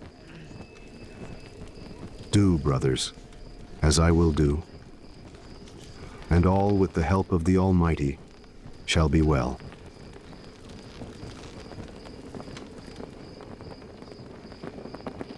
Silence hung over the ranks, with only the banners whistling in the wind.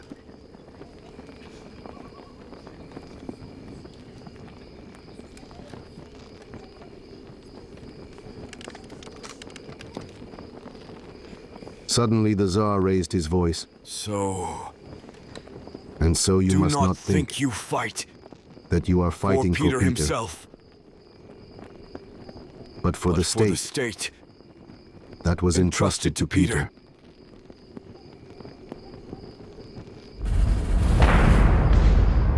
The battle began before dawn, at 2 o'clock in the morning.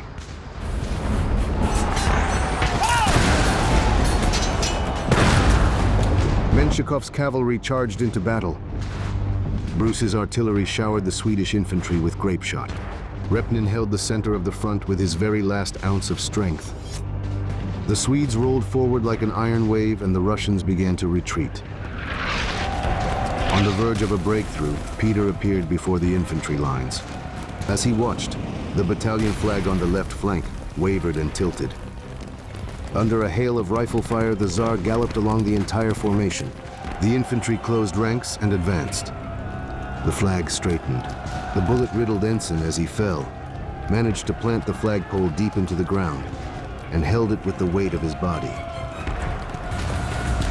At this moment, Golitsyn's guards crushed the enemy's left flank. The Swedes faltered and fled. By noon, the battle was over.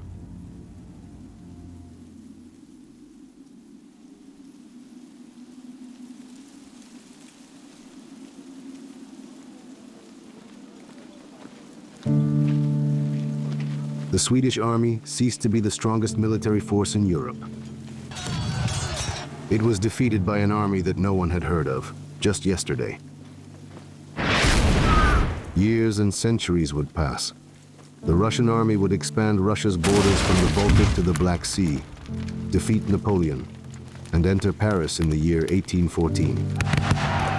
And in 1945, it would defeat Hitler and raise its flag over the Reichstag.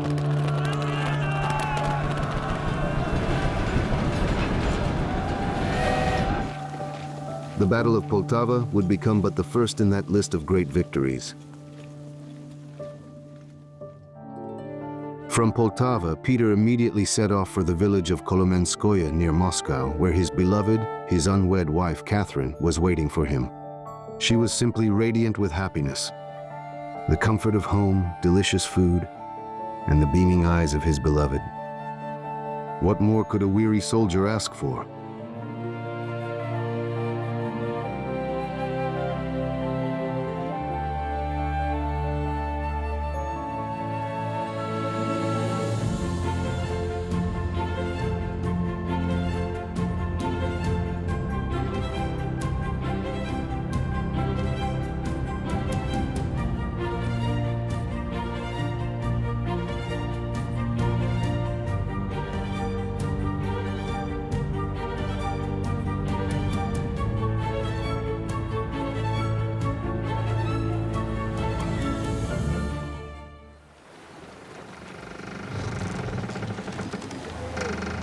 On the Yauza River, they tested an old and decrepit English boat that the Tsar had unearthed in Izmailovo, among all sorts of junk. The boat swayed lazily back and forth on the sleepy water.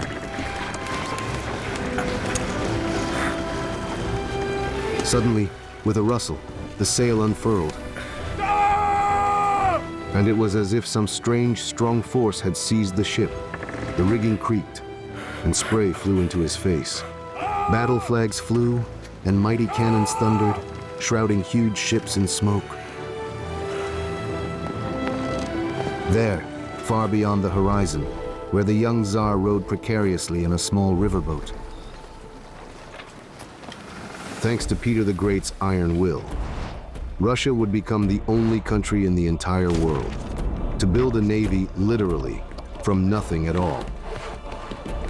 In the span of only one human lifetime, it would amazingly make up for 300 lost years.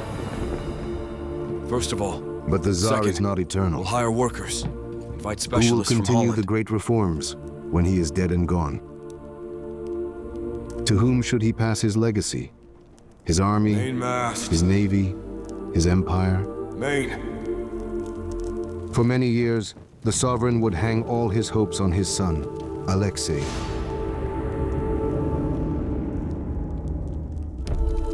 However, fate would decree otherwise.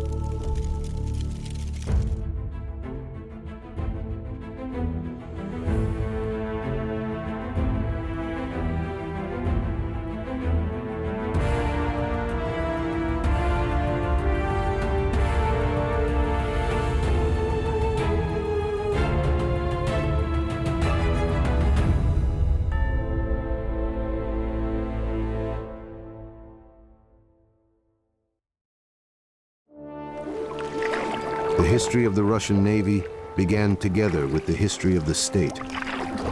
When the legendary Prince Rurik came from across the sea with his formidable warriors riding on battleships. For many centuries, Slavs had built riverboats, which were flat-bottomed vessels with steep sides. In the White Sea, Russian pomors hunted fish and sea animals on sailing coke boats. Their hull was shaped much like a walnut shell, so that the ice would not crush the vessel, but would push it up to the surface. But European shipbuilding of the time had made a giant leap forward. Three-masted ships carried enormous cargoes, easily withstanding ocean storms. Seafarers were discovering new lands. 150 years before Peter the Great was born, Ferdinand Magellan had already completed the first circumnavigation of the globe. The Russian kingdom remained powerful, but it was landlocked. Access to the Baltic Sea was blocked by Sweden, while access to the Sea of Azov and the Black Sea was blocked by the Ottoman Empire. By the time Peter ordered the establishment of a shipyard on Lake Pleshcheyevo, Russian shipbuilding was an entire 300 years behind European shipbuilding. Meanwhile, the young Tsar spent all of his free time on Lake Pleshcheyevo. He worked as a carpenter and personally supervised the digging of the canal. He was briefly distracted from his favorite pursuit by his marriage to Evdokia Lopukina and the birth of his firstborn, Tsarevich Alexei. But Peter, who himself was actually only 18 years old at the time, did not yet see his little son as an heir to the throne. And he hadn't thought about the succession yet, Here. because there were more Right here, Your pressing Majesty. matters. As soon as the rivers opened up, the Tsar hurried to the lake in order to prepare the very first Russian flotilla for its maiden launch. 12-year-old Alexander Menshikov tagged along with the Preobrazhensky regiment, where many of his older comrades served. His comrades told him to sit still and keep his head down. But how could he just sit there?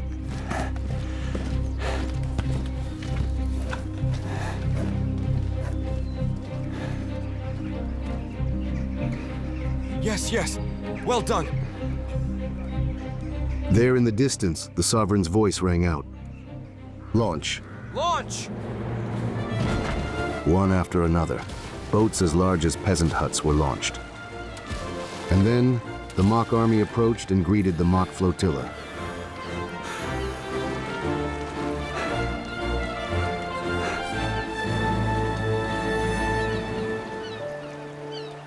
Meanwhile, maritime powers ruled the world. The might of the British and Ottoman empires, along with the wealth of Holland, Spain, and Portugal, were all based on maritime trade. The Russian kingdom had only one seaport, Arkhangelsk on the White Sea. Caravans of merchant ships came there only during the hot summer months, when the ice retreated. Russian trade resembled colonial trade. They exported furs, wax, honey, hemp, flax, valuable fish species, caviar, timber, and grain. They imported weapons, fabrics, and luxury goods. Terms and prices were dictated by visiting merchants. This meant there was foreign control over foreign trade. Peter understood that economic control would be followed by political control. The Russian Tsar traveled to Arkhangelsk in order to see real seagoing ships with his own two eyes. Both English and Dutch ships saluted the small vessel on which Peter and his retinue were traveling. And the sailors, they looked condescendingly at the Muscovite Tsar. Peter ordered them to dock alongside a huge frigate. He climbed everywhere. He grabbed everything with his hands, peppered them with questions in broken Dutch. An upstart young officer inquired as to why His Tsarist Majesty actually needed to know how a ship was built and operated. And why? Because I want to build ships just like these. No, not like these. I'll build them bigger and better. Russia is going to fight wars at sea, and that means that we most definitely need a navy.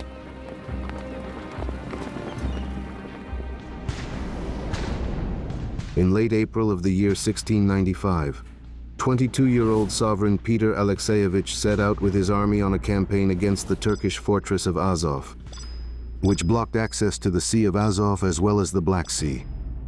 And 7 months later, he returned to Moscow alone. The defeated Russian army moved slowly across the cold, frozen steppes. But Peter already had a plan. The besieged fortress was supported by the Turkish fleet, supplying the garrison with weapons and provisions. Having no ships, the Russians could not interfere with the Turks, which meant that creating their own fleet was no longer a childhood dream, but an urgent necessity. The games were over. The work had begun. In Voronezh, on the banks of a tributary of the Don River, they established a large shipyard where craftsmen were brought from all over the country. Peasants from neighboring villages were rounded up to cut timber. A war galley that was purchased in Amsterdam was delivered in disassembled form to Preobrazhenskoye, located near Moscow. There, they copied all its components and then sent them to Voronezh. A galley is a sailing and rowing vessel with a long, narrow hull and shallow draft. Armament consisted of 1 to 3 cannons on the forward platform and 1 to 2 light cannons in the center of the deck. They had 2 or 3 masts, usually with triangular lateen sails. Rowing speed was 6 to 8 knots, which comes out to about 11 to 15 kilometers per hour. By order of the Tsar, secular and church landowners were united into partnerships called kumpanstva, and they jointly financed the construction of ships. The kumpanstva also included foreign specialists that were hired. Hundreds of carpenters under the direction of Dutch and English supervisors were building the galley fleet. They lived in barracks, in cold and dampness. The death rate reached up to 100 people per day. Those who tried to escape were caught and hanged. The work was poorly organized. The hastily hired foreigners turned out to be far from the best specialists. Ship timber deteriorated under the open sky, while the kumpanstva sought to reduce their expenses, sometimes buying poor quality raw materials on the cheap. By April of the year 1696, in just a few months, they built 23 galleys. The 36-gun ship Apostle Peter, 2 fire ships, and 1,300 strugs, which were large boats for transporting infantry. Contrary to fears, not only did the ships not sink, but they confidently set out on the campaign. They did make it, though with difficulty, as they had to stop repeatedly for repairs. But in the year 1696, the formidable Russian flotilla in all its glory appeared in the Sea of Azov. The Turks could not believe their eyes. Their fleet, upon seeing the Russian galleys, did not dare enter the bay. Azov was placed under complete siege from both land and sea. On July 18th, the fortress garrison capitulated, without an assault. On a rocky cape that was called Taganrog, Peter chose a site for a harbor, and it was this same harbor that was to become the very first Russian naval base. Peter considered the Sea of Azov only a bridgehead for advancing into the Black Sea, and perhaps even beyond. We'll invite specialists from Holland. Always got busy it. with state affairs, the Tsar had not seen his son When the for logs years. arrive, we'll decide then, all right? Yes, okay, Alexei got it. grew up First. as a withdrawn and Second, distrustful child, We'll hire workers. Yes, and understood. influenced by his mother's We'll circle. invite specialists He from could not Holland. stand Yes, got anything it. associated with Peter's name, nor with his reforms. Second, Unlike his father, all right. the Tsarevich showed no enthusiasm understand for me? either Yes, I practical matters understand. or sciences. Yes. And when teachers were sent to him, he would beat them with a stick and drag them by their hair. It was then that Peter ordered the very best foreign teachers to be brought for his son. However, even they failed to make the heir come to his senses. In one of his letters, Peter wrote, "God has not deprived you of reason." The Tsarevich truly had enough ability to master the wisdom of the sciences being studied. But Alexei's mind was exceptionally passive, and it was lazy as well. Unlike his father, who, to obtain the necessary knowledge, did not hesitate to go to Holland himself as part of the great embassy.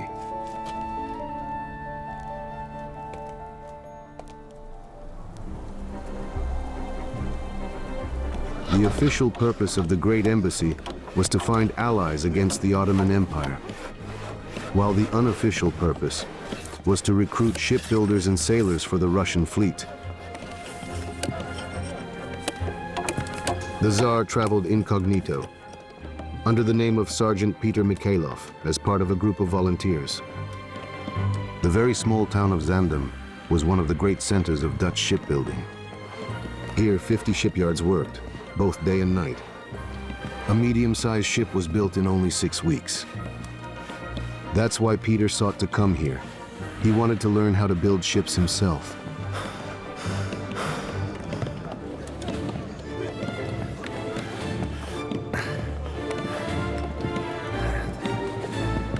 Peter stayed with an old acquaintance, blacksmith Garrett Kist. Kist had previously worked in Moscow. That same day, the Tsar bought tools, glasses, and he hired himself out as a carpenter at a private shipyard.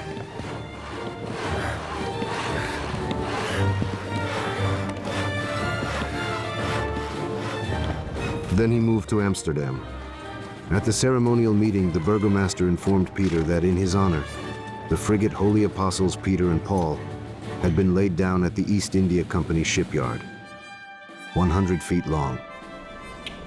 A sailing frigate is a 3-masted warship, and it has full sail rigging. Unlike galleys, it had a wide hull and deeper draft, and because of this, it was more stable.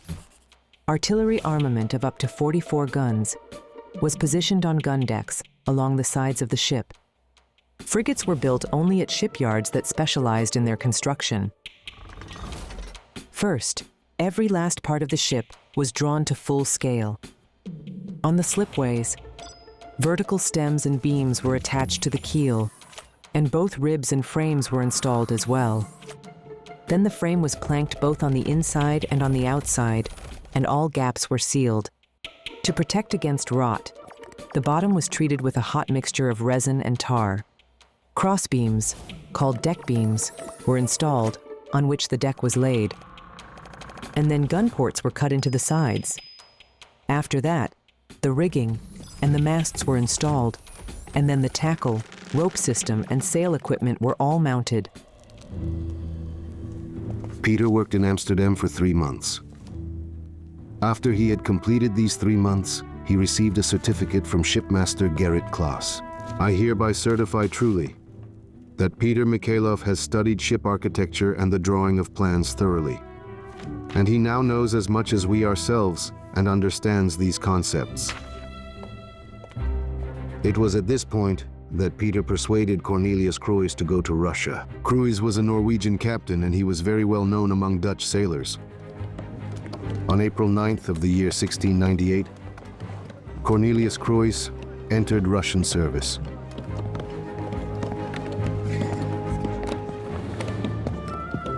In the same year, soldier Alexei Semenov of the Bombardier Company of the Preobrazhensky Regiment also began service. Once again, Alexei reread his brother Ivan's letter.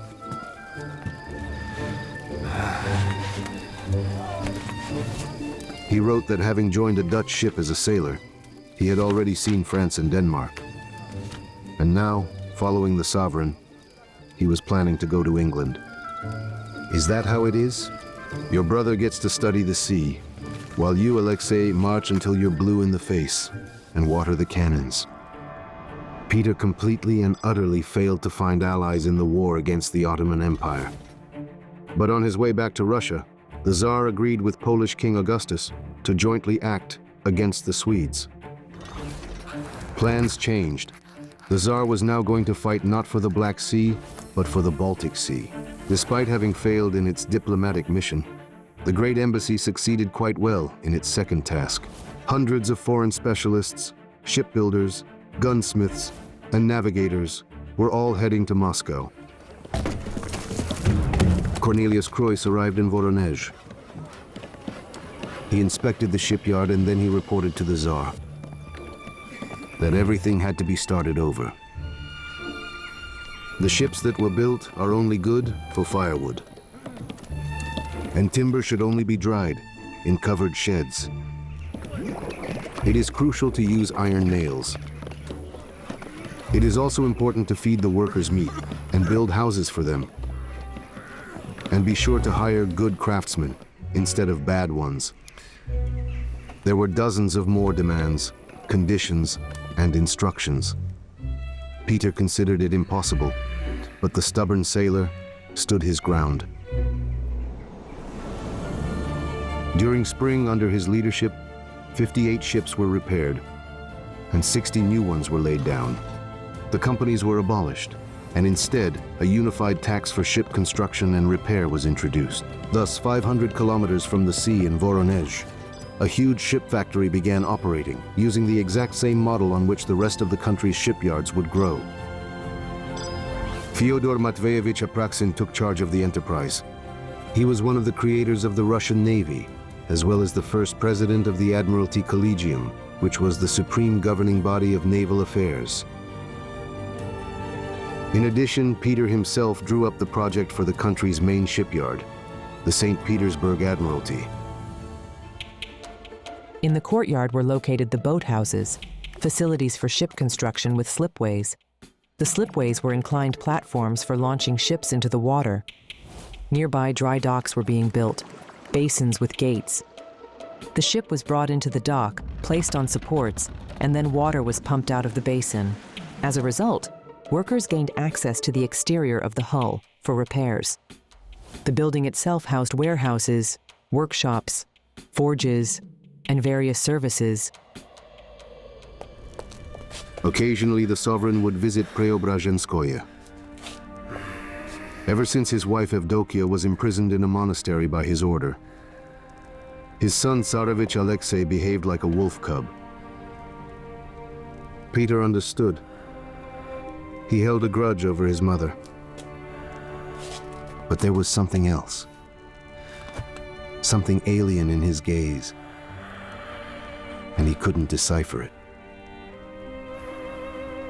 Peter tried to captivate his son with stories of distant voyages and naval battles. But he would look away, either counting crows outside the window or plotting something sinister.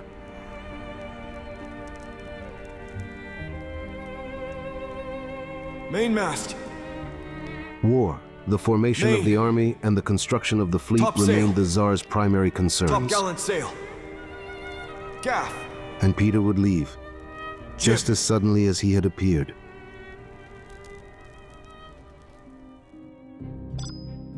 In the year 1699, the Azov flotilla set out on the Kerch campaign. The goal was to demonstrate the great strength of the Russian fleet to the Ottoman Empire. The ship, where the Tsar himself served as captain, bore the name Open Gates, and its sailors were actually all soldiers from the Preobrazhensky regiment. Among them was Naum Sinyavin. Yesterday's soldier found it hard to get used to his good fortune. His palms, rubbed raw and bloody by the ropes, ached, but most frightening of all, his knees trembled with excitement when the boatswain ordered him to climb the mast. Little did he know, young Sinyavin was being watched by the sovereign Peter Alexeyevich himself. Like climbing tree branches, Naum scrambled up the ropes step by step, not ever looking down. Higher and still higher. When he reached the topgallant yard, the Tsar broke into a satisfied smile. Well done, sailor. And although Naum was already standing 12 fathoms above the water, his great happiness could not be contained in his chest. In the distance, he saw the sea.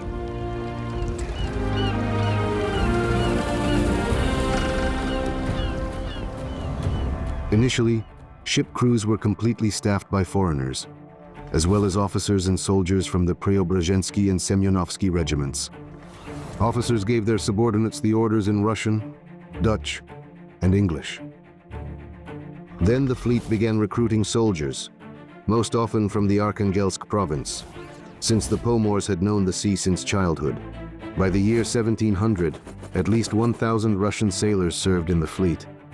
And by the year 1725, there were no mercenaries left among the lower ranks at all. But the terminology remained exclusively Dutch, and this is one of Peter's traditions that exists to this day. All naval terms, including mast, yard, rigging, tackle, topmast, and hundreds of others, are distorted Dutch words. So the famous word polundra, meaning watch out, comes from the Dutch val onder, which literally means falls down. This was how they warned about falling cargo or mast debris during battle. According to regulations, a sailor was supposed to take 5 years to master the ship's structure. But in practice, training happened faster. Each recruit chose an uncle from among the veterans, and that uncle taught him the naval profession. The young sailor nephew would wash his uncle's clothes and would also run errands for him. The most agile of all the sailors were assigned as topmen, and they would work at great heights. They climbed the shrouds in both calm weather and storms, moved along the yards, and also furled and set sails. Begin! The brightest of them would become helmsmen. They learned the compass points, knew how to steer by them, and maintained the indicated course. All sailors had to tie knots, splice, which means to join torn ropes without visible knots, sew sails, and handle boats both under oars and sail, and much more.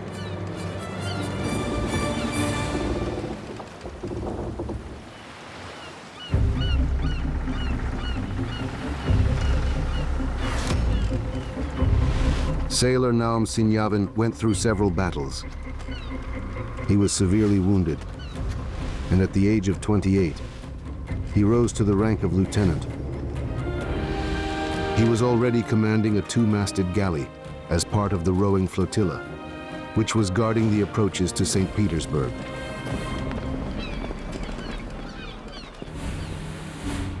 The flotilla's mission was set by Tsar Peter himself, to prevent the Swedes from crossing the Neva in the area of the Tosna River.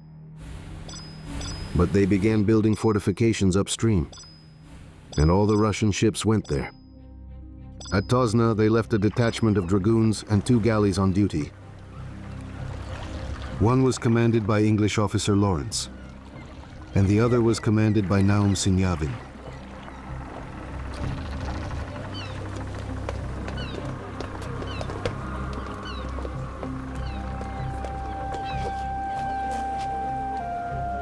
He peered into the fog and, to his horror, he realized The Swedes, having deceived the Russians, began their crossing. Load! Both ships rushed toward the shore. The Swedish shore battery opened fire, and the first cannonballs crashed into the hull. Lawrence turned around and simply left, leaving Sinyavin all alone. To the left! A cannonball knocked down the mainmast. The galley's bow cannons grew red hot. The vinegar for cooling the barrels completely ran out. And then, all the gunpowder was gone. To show cowardice, to fail the Tsar's trust, that was worse than death. Then Naum gave his sailors the command to go ashore. The rowers and sailors seemed to transform into infantry of the Preobrazhensky regiment. Come on, brothers, forward! Lieutenant Sinyavin Keep going, keep led going! his crew into battle. This attack forced the enemy to abandon their campaign against St. Petersburg. But Russia was not yet ready to confront the Swedes, who were very strong at sea. Having decided to create a navy, Peter sent 35 young nobles abroad where they would get training. And in 1701, he founded a school of mathematical and navigational sciences in Moscow. Nevertheless, annually young men from the most noble families were sent to Holland, England, and Spain, where they would get maritime training.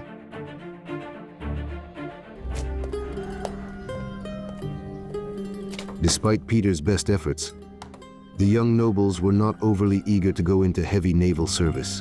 Besides, it was known that Russian midshipmen abroad lived quite poorly.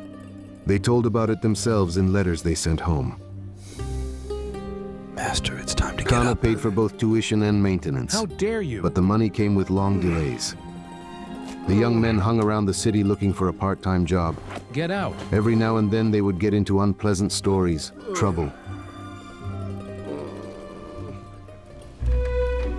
Maxim Safariev, the son of a Kaluga landowner, took a servant with him to Holland, a Kalmyk Answer boy me, what's wrong whose with you? name was Dennis. Maxim led a merry life, To the left. while his servant studied and went to that's sea. it. On their return, the officers were examined by the Answer Tsar me. himself. Where is the mainmast? Safariev, as for Your him, Majesty. well, he didn't know anything at all. When Dennis began to prompt the right master, there. Peter noticed it, and he took to examining the servant. All right, show Out me. of 50 people, only 10 people managed to pass the exam, and Mainmast. that included Dennis. Main. Topsail. Peter ordered Spafariev to be enrolled as a sailor, and what became of him is unknown. Gaff. And Denis Peridonovich Kolmikov will become a captain. He will receive nobility, and he will serve to the counter-admiral and commander of the port of Kronstadt.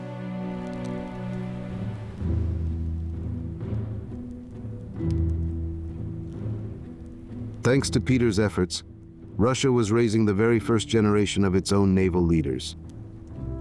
And one of them was Naum Senyavin. In signing the order appointing him to be a captain, the Tsar did not doubt his decision. And Naum, receiving the document from the sovereign, could not believe his luck. Captain, a full-blown commander, king and god to the entire crew.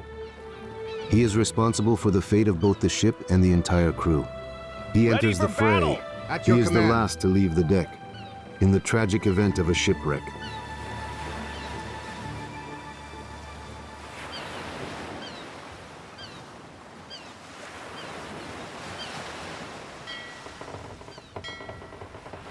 A ship is also a huge household, and there are mountains of orders, statements, and money boards on the captain's shoulders. Everything, from cannon and powder to the last breadcrumbs and piece of rope, must be counted, checked, written down, and put in its place. Having lined up the crew, the captain heads out to inspect the ship, going into its depths where sometimes even sailors don't go.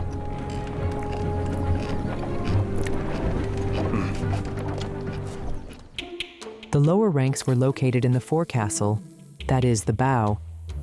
The infirmary and galley, the ship's kitchen, were also located there. At night, hammocks made of sailcloth with hooks were hung in the lower deck compartment. In the morning, the bunks were folded up, and then they were stowed in bunk nets along the sides. The stern section was for officers. It housed the wardroom, the officers' mess hall, and the lieutenants' quarters. The midshipmen huddled in a small enclosure. Next door to them is the ship's chaplain and the doctor. Only the captain was entitled to private quarters of his own. A separate sealed powder chamber contained many tons of gunpowder. And of course, emergency and firefighting measures were taken on wooden ships. The permission of the watch officer was required in order to light the lanterns and the stove. Smoking was allowed only during the day on the tank, near the water jet. Special safety lights were lit in strictly designated locations only. The holds contained supplies of drinking water and provisions, salted beef in barrels, crackers and cereals, butter at the waterline, which acted as a natural refrigerator. For very long voyages, livestock and poultry were taken on board, and they were transported in stalls and cages. There was always water splashing in the very depths of the hold. Unfortunately, all the wooden ships were leaking, and the ship carpenters made sure that the water level did not exceed the permissible level. By order of the Tsar himself, Captain Lieutenant Naum Senyavin took the battleship Devonshire under his command. While the loading was going on, the commander was doing paperwork. Then someone special came aboard, Adjutant General Anton Daviller.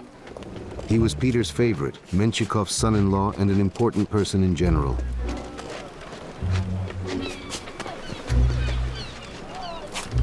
He was unaccustomed to objections, and he began to reprimand Senyavin from the start. He said that Senyavin was making a mess of the ship.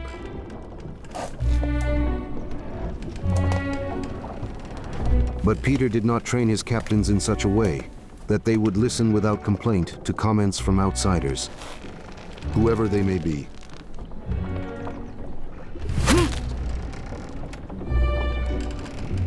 The unhappy victim later wrote to Peter's office secretary, who was Alexei Makarov. Can you imagine? I have had to be on bed rest for over a week, and I cannot turn over from the terrible beating I got. Daviller did not dare to actually complain to the sovereign himself. Gentlemen, cheers! Meanwhile, Peter's new wife, Catherine, gave birth to the Tsar's two daughters, Anna and Elizabeth. 19-year-old Alexei, the son from his first marriage, remained the only contender for the role of heir to the throne. But would he be able to continue his father's endeavors? The prince spent more time enjoying wild parties over a glass of wine than anything else. In order to introduce his son to affairs of state, Peter gave him his very first serious assignment: to supervise the construction of fortifications in Moscow in case the Swedes decided to invade. As was later reported to the Tsar, the heir did not spend even half an hour at the post entrusted to him. He looked around absent-mindedly, nodded his head, and then he rode off to his companions. Peter was beside himself with rage. He was sometimes lenient toward others' mistakes, but he never forgave a lack of diligence. He called his son in for a talk, scolded him, and appealed to his sense of duty. It would even have come to blows had Catherine not intervened in time. Only she managed to resolve the conflict. However, as soon as Peter left, his son was once again in the company of his friends.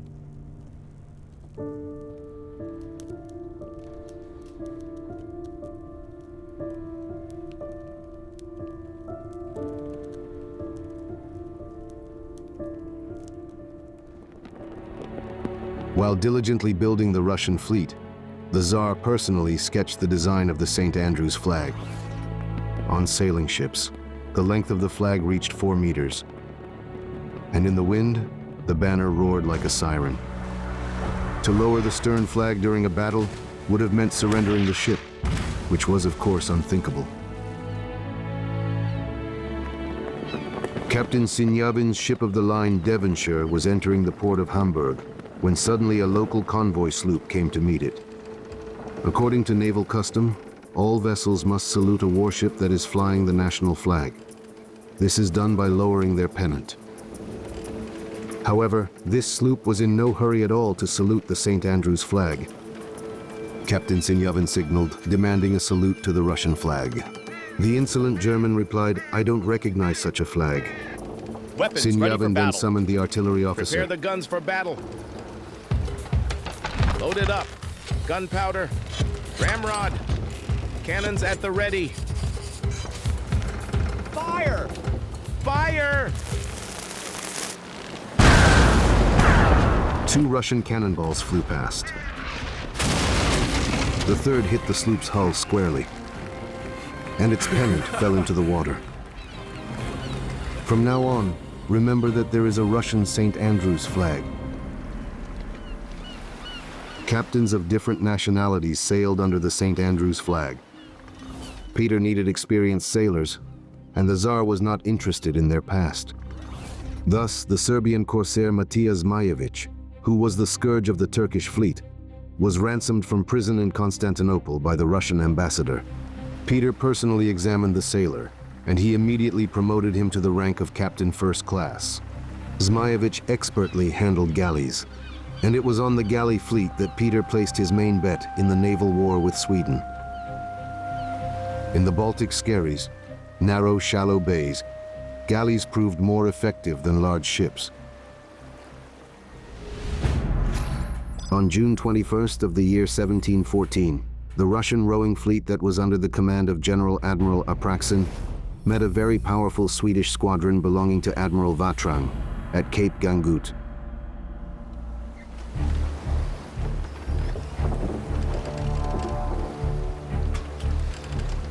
Tsar Peter and Apraksin looked through their spyglasses for a long time, and they counted the enemy pennants. After much thought, they decided to make a portage in order to drag some of their galleys to a neighboring fjord. Admiral Vatrang sent 10 ships with the aim of intercepting the Russians. But Peter canceled the dragging of the galleys. He waited until the wind was completely calm, and when the Swedish sailing ships became helpless, he then gave the order. 35 galleys under Zmajevic's command shot out of the bay, and they then headed to where the ships sent by Vatrang stood. Apraksin followed suit.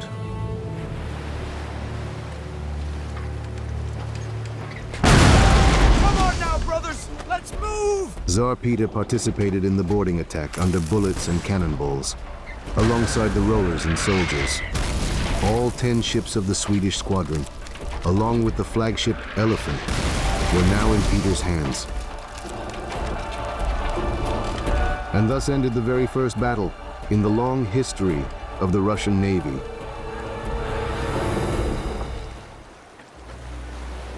But the Swedish fleet still controlled the entirety of the Baltic Sea. Russian galleys could fight against it only using pirate tactics, capturing, if necessary, 1 or 2 ships when the opportunity arose.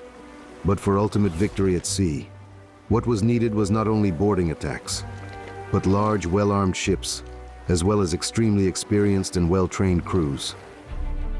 Upon entering a naval battle, the ships would line up in a single column, and passing by the enemy, they would open fire. They would act as a single unit, maintaining formation and keeping up their rate of fire. This tactic was called line tactics, and it was for this kind of combat that battleships were created. It was the most powerful weapon of the era, the pinnacle of engineering thought. The ship of the line, the largest of sailing ships, formed the backbone of the regular naval fleet. A 3-masted warship with 2 or 3 gun decks had on average up to 100 guns and a crew of up to 800 people. After the victory at Gangut, Peter had a new reason to rejoice. Catherine had, at long last, given him a son. The boy was named Peter in honor of his father. This event changed everything. Now the sovereign could actually choose an heir from between his 2 sons. The Tsar decided to send Alexei a final warning. He demanded that he come to his senses and made threats. For I have not spared and do not spare my own life for my fatherland and people. So how can I spare you, worthless one? Soon the answer came. The Tsarevich renounced the throne in favor of his newborn brother.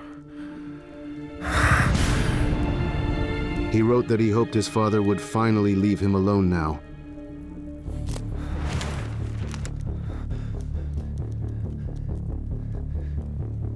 A month after receiving this letter, Peter fell ill. The disease was so dangerous that the senators, awaiting the tragic end, stayed in the royal chambers around the clock. But the crisis passed, and the Tsar, having finally recovered, wrote, "If you actually renounce the throne, you must go to a monastery." For a pretender who had renounced the throne, this was the only path. Fleeing from this fate and his father's wrath, Alexei escaped abroad. Soon, disturbing rumors began to reach Peter. Allegedly, his son was conducting secret negotiations with the military enemy, the Swedes, and planning to overthrow his father and take his place on the throne. The sovereign's worst suspicions were coming true. On Peter's orders, intelligence tracked down Alexei in Naples, and the Tsar's envoys deceived him into returning to Russia.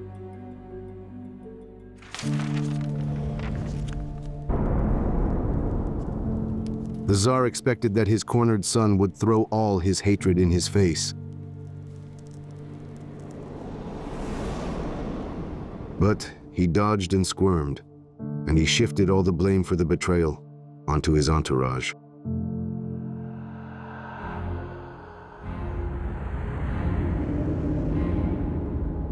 Well, the mere fact of relations with the Swedish king is enough to condemn the Tsarevich to death. However, the Tsar did not wish to decide his son's fate himself.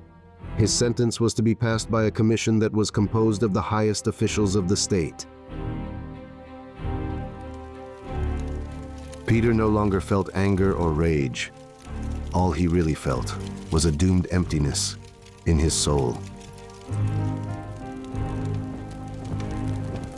After the death sentence was passed, Peter's son was imprisoned in the Peter and Paul fortress, and just 2 days later, he died under unclear circumstances.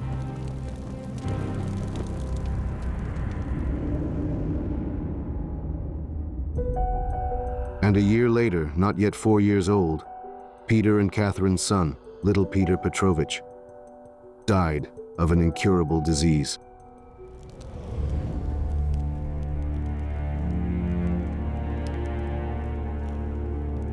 It was this death that finally threw the Tsar off balance.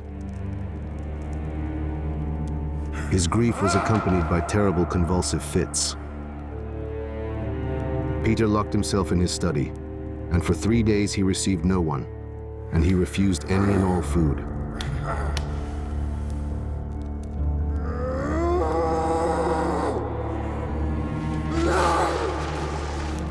And in addition to the father's personal grief, there was also a question of national importance. Who would sit on the Russian throne after he was gone?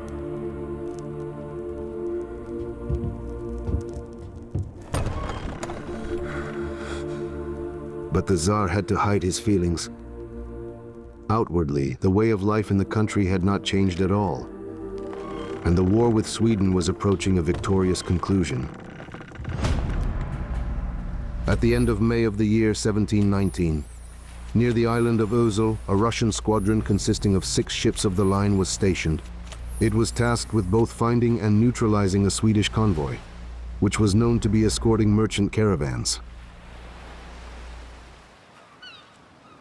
At dawn on May 24th, observers spotted 3 large ships without flags on the horizon, possibly Swedes. On his flagship Deva Maria, Squadron Commander Captain 2nd Rank Naum Sinyavin ordered all sails to be raised and the pursuit to begin. By evening, the distance finally began to close. Sinyavin gave the order that the crew should prepare for battle. Before battle, a net was stretched over the deck for protection from falling debris from the masts. The ship's controls were protected from cannonballs with logs and barrels of iron scrap. Sand was scattered on the deck so feet wouldn't slip in the blood. The galley stove was extinguished. The approaches to the powder magazine were covered with damp canvas, and the cabin boys ran quickly to bring charges for the guns from there. All temporary partitions were removed, and the lower gun decks became an open gallery, from the captain's cabin to the ship's bow. Gun ports were opened, and artillery crews loaded and then aimed the cannons. Drawing ever closer, Sinyavin demanded with 2 shots that they show him their flag. The Swedish banners were then unfurled on the masts. The Russian flagship Devonshire raised a red flag on the foremast, the signal for all ships to engage in battle.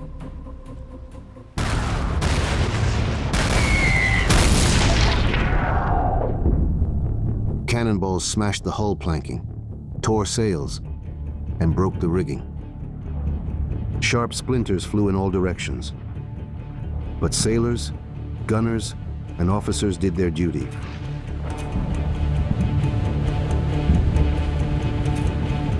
The deck crew tracked down the grenades, known as lighters, in order to cover them with sand. The medical crew dragged away the wounded, while the ship's doctor operated right during the battle.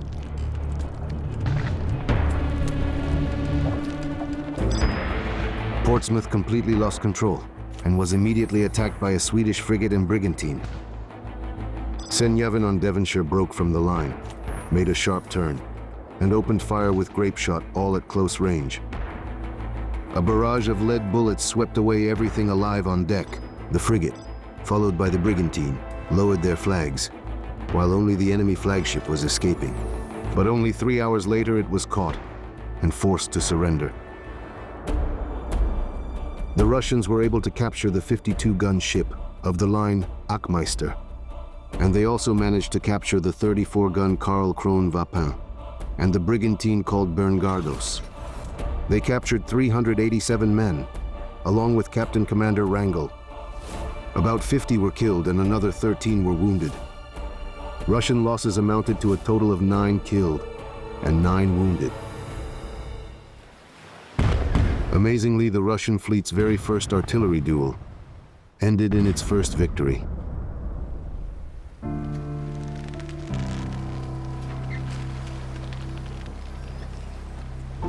Sinyavin was showered with a flurry of awards. He was promoted by skipping a rank to captain commander, and he was granted villages in such numbers that he became one of Russia's wealthiest landowners. 3 years later, Naum Sinyavin would receive the rank of Schautbenacht, that is, Rear Admiral. And he would become the first Russian natural admiral, as Peter would call him.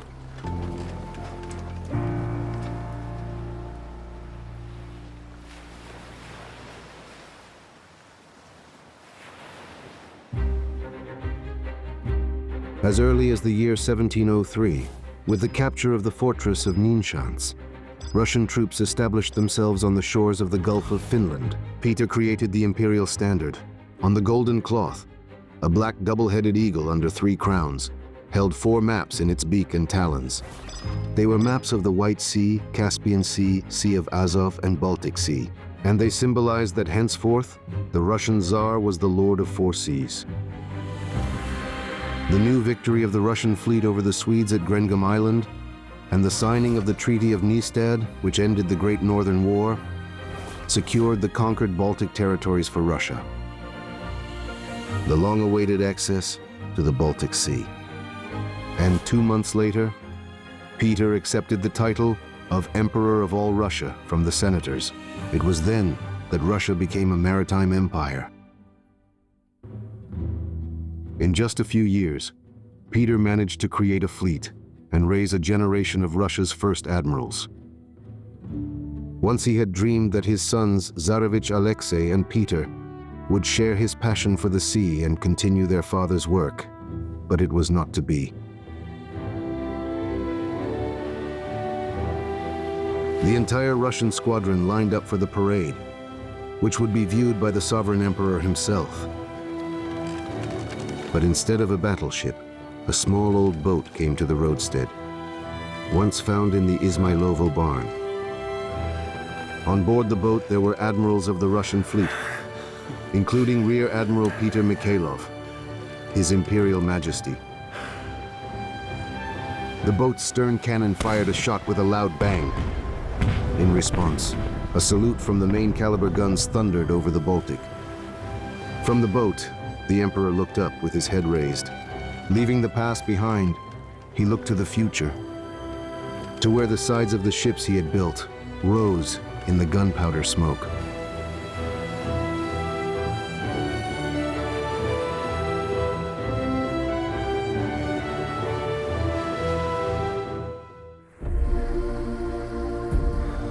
He began building his capital, Parallel channels, where it lines. was simply not possible like it to all. build a city.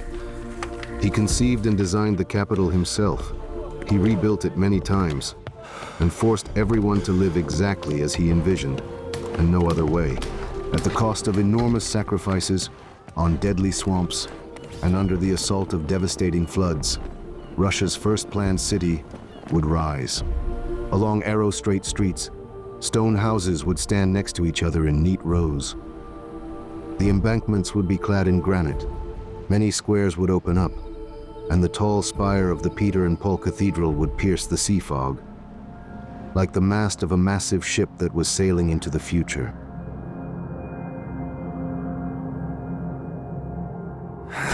Peter the Great's creation, St. Petersburg, would become the main symbol of his transformations. But until his last day, the Emperor would never decide to whom he wanted to pass his legacy.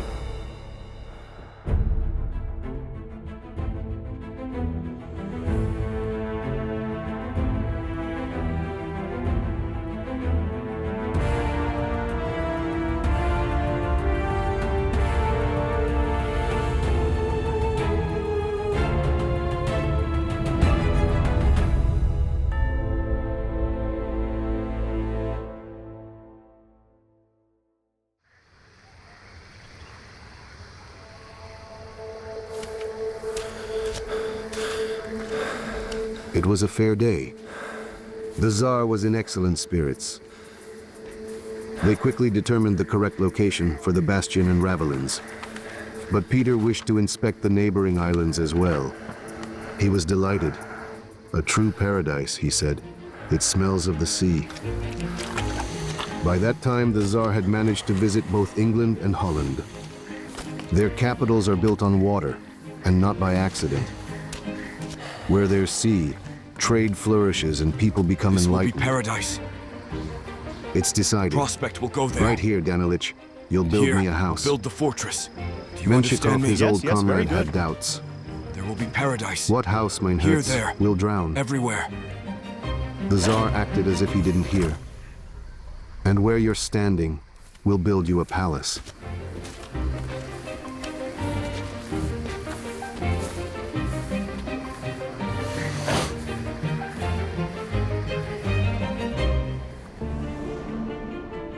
Peter had long dreamed of building a great European city. But as it happened, it was war that dictated the location for construction. By spring of the year 1703, the Russian army had recaptured from the Swedes part of the Baltic Sea coast, up to the mouth of the Neva River. The local swampland was the least suitable place for building Peter a new capital. But a fortress was needed in order to protect the new territories. The Emperor founded it on May 16th, or the 27th in the new style, of the year 1703, on the island of Janissary, which in Russian was called Hare Island. It was from this momentous day that began the history of the city of St. Petersburg. St. Petersburg was named not after Tsar Peter Alexeyevich, but after his patron saint, the Apostle Peter. The Tsar himself called the city a paradise in his personal correspondence. The nickname Peter, familiar to us today, appeared already in the 18th century and was first mentioned in von Wiesen's comedy, The Miner. Throughout its history, the city has changed its name 3 times. In 1914, at the beginning of World War I, and amid much anti-German sentiment, St. Petersburg was Russified to Petrograd. Later, in 1924, after Lenin's death, it was renamed to Leningrad. The historic name St. Petersburg was only returned to the city much later, in 1991.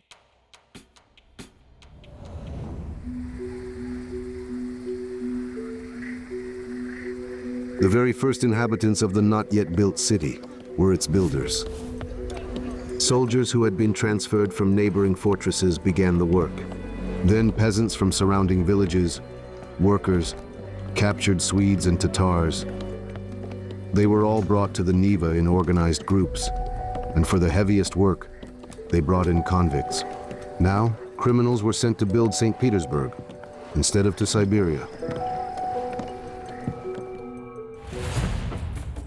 Workers were initially housed in camps, which were temporary settlements of dugouts and huts. As for the convicts, they were housed in the guarded convict yard, which is now the site of Labor Square. Mass forced labor was used only in the first years.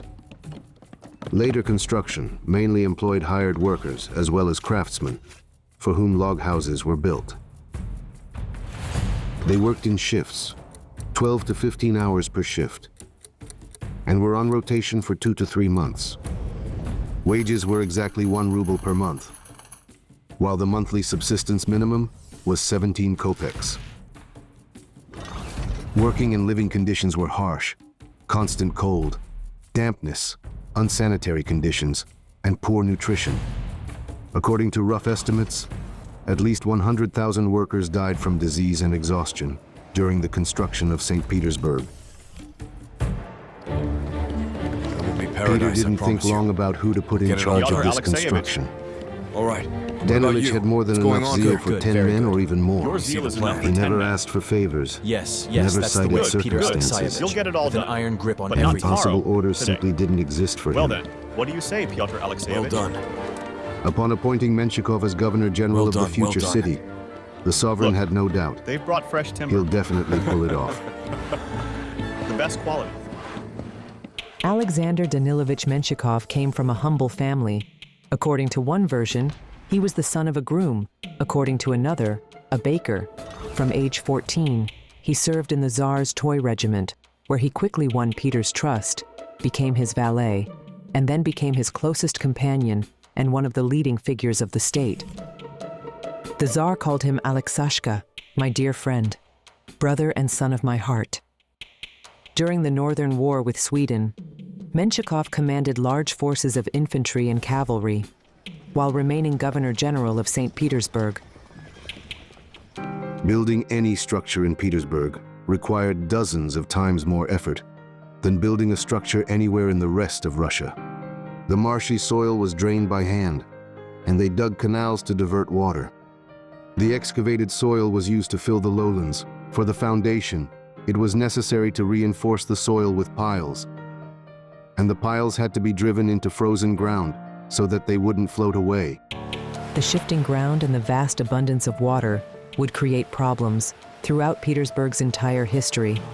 Water seeped to the surface, undermined foundations, and washed away cemeteries. Constant dampness contributed to the development of tuberculosis and an abundance of lice. Building the subway in the city on the Neva has always been fraught with great difficulties due to the complex soil conditions.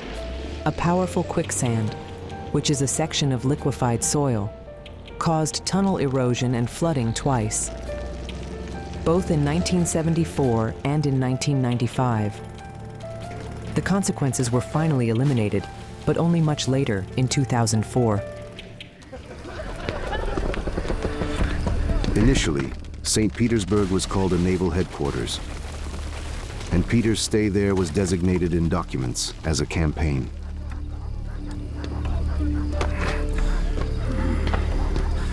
Wading ankle-deep in mud under fierce northern winds, the Tsar scrutinized every detail. He checked what he saw against the blueprints.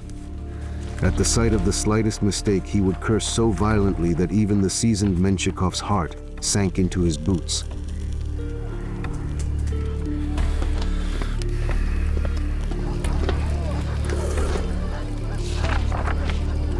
Troika?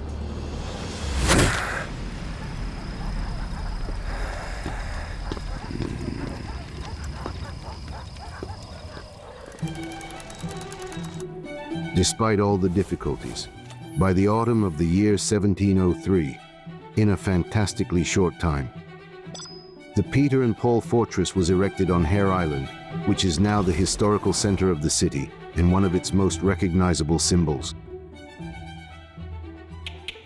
The Peter and Paul Fortress was built according to a joint design that was created by Tsar Peter and French engineer Lambert de Guerin. Initially, it had wooden fortifications and earthen embankments. In the year 1706, they began rebuilding the bastions in stone. However, the fortress became fully granite only by the end of the 18th century. Since 1725, the Peter and Paul Cathedral became the burial vault of the Romanovs. Here rest the bodies of all emperors and members of their families, from Peter the Great to the presumed remains of Nicholas II. With the exception of Ivan VI Antonovich and Emperor Peter II. It housed the secret chancellery, which was a body for political investigation, and in the fortress casemates was arranged a prison where important state criminals were held. Upon returning to Moscow, Peter hastened to share his extreme joy with Martha Catherine. The Tsar had met her a year ago at Menshikov's house, where the widow of a Swedish officer served as housekeeper, and now he could not imagine life without her. Sparing no detail, Peter painted for his beloved the miracle city that was growing in the midst of Finnish swamps, while she gratefully listened to his every word. The emperor blossomed in her arms. Here she is, his kindred spirit.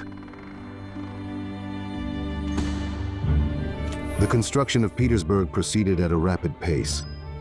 A battery was built on the spit of Vasilyevsky Island. On the left bank of the Neva, the Admiralty shipyard was laid out, and also a galley fleet was being created. But all this was happening essentially on the territory of a hostile state. Only in the year 1721, after the Peace of Nystad, would the Baltic lands, including Petersburg, be officially annexed to Russia.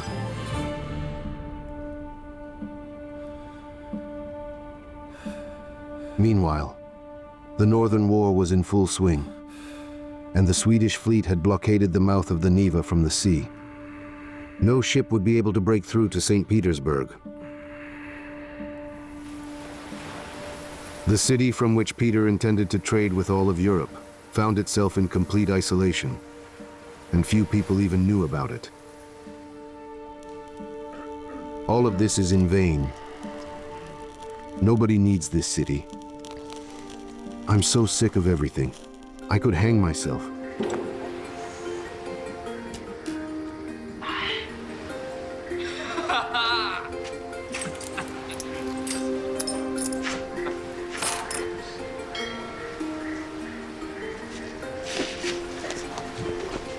At the wharf bobbed a merchant ship that was flying an English flag. A miracle! The English captain was puzzled. He had been carrying salt and wine to the trading city of Nynstadt, but he had arrived in some St. Petersburg. Would they perhaps give a good price here? Alexander Danilovich, in his joy, presented him with a reward, 500 gold pieces for himself and 10 thalers for each sailor. Menshikov rushed to write to the Tsar. If merchants are so very eager to come here, Let us drink. despite all St. the Petersburg Swedish shall be. schemes, it And we means the shall make city will thunder soon across resound all of throughout Europe.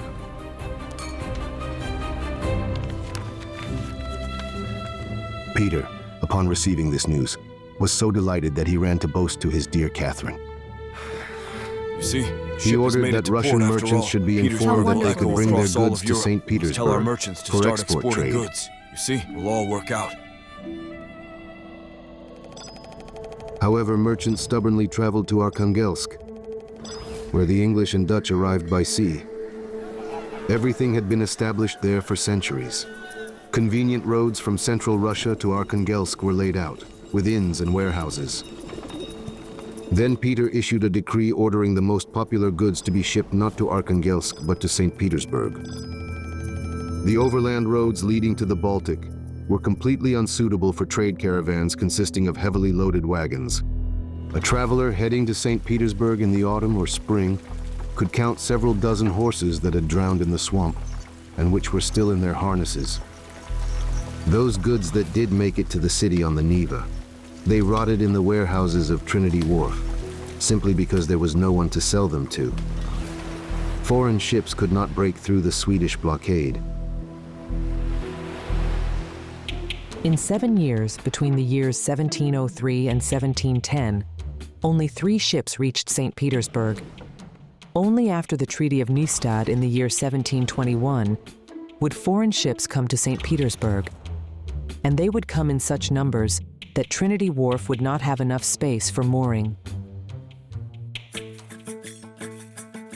Meanwhile, due to the closure of Arkhangelsk, Dutch merchants suffered enormous losses, and the question of breaking off trade relations with Russia arose. Then Peter partially restored trade to Arkhangelsk, setting quotas for the most popular goods in a 2-to-1 ratio in favor of St. Petersburg.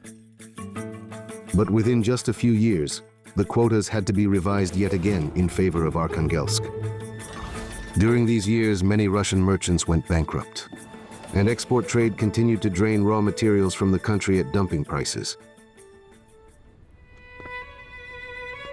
Peter did not despair. He knew there's a time for everything. He was building St. Petersburg not for immediate gains. As a Tsar, he was building it for the empire, and as a father, for his children. Sadly, his and Catherine's first daughter died at the age of 1, but their second daughter, Anna, was growing up, and right after the Poltava victory, Elizabeth was born too. Peter increasingly thought about making Catherine his lawful wife. His feelings for her had not cooled over the years. And besides, it was improper for the Tsar's daughters to grow up out of wedlock. But he postponed the wedding. The situation was wartime, and there was an enormous amount of work to do. The sovereign spent more and more time on the banks of the Neva. He personally participated in shipbuilding, affectionately calling the ships his babies. His favorite ship was the 16-gun snow called Lisette. The Tsar had lovingly named this ship after his youngest daughter, Elizabeth. The Admiralty was within comfortable walking distance of Peter's house, and therefore the Tsar walked to work. He officially held the position of Chief Master of the Admiralty shipyard, and he received a salary of 365 rubles per year. The Governor General of St. Petersburg, Menshikov, worked at the shipyard too, as a shipbuilding apprentice. And he earned 182 rubles per year for his work. In fact, the city of St. Petersburg was already the capital of the state. But the state apparatus moved from Moscow slowly. Government departments opened their branches in St. Petersburg. They were known as field chancelleries. But their heads were near Peter, in the new capital. Thus, the Moscow departments themselves became branches, while the field chancelleries became collegia. Only in the year 1712 did the governing Senate move from Moscow. From that time on, Peter's stay in St. Petersburg was no longer called a campaign in documents. St. Petersburg officially became the capital. Since the time of Peter I, the country had 2 main cities: Moscow, or the First Throne, where emperors were crowned, and St. Petersburg, the official capital, where the court and central government institutions were located. Peter II moved the capital to Moscow, but his successor, Anna Ioannovna, brought everything back full circle. St. Petersburg remained the capital of the empire for more than 180 years. On March 5th of the year 1918, due to the German front approaching Petrograd, Lenin's government of the Russian Soviet Republic moved to Moscow, and it has remained Russia's capital ever since. It was in Moscow that sovereign Peter Alexeyevich organized celebrations for the Poltava victory. In January of the year 1710, thousands of captured Swedes were paraded through the streets of the First Throne city. Then came a report that among the prisoners, an officer had appeared who called himself Johann Kruse, and he claimed to be the husband of Martha Skavronskaya, the Tsar's Catherine, and he also told everyone about his wife, who was now bearing children for the Russian Tsar. It was as if Peter's support had been knocked out from under his feet. Even an autocrat cannot marry a married woman. The Tsar ordered an investigation. Soon it was confirmed that the real Johann Cruz had actually died. Menshikov proposed that they hang the impostor.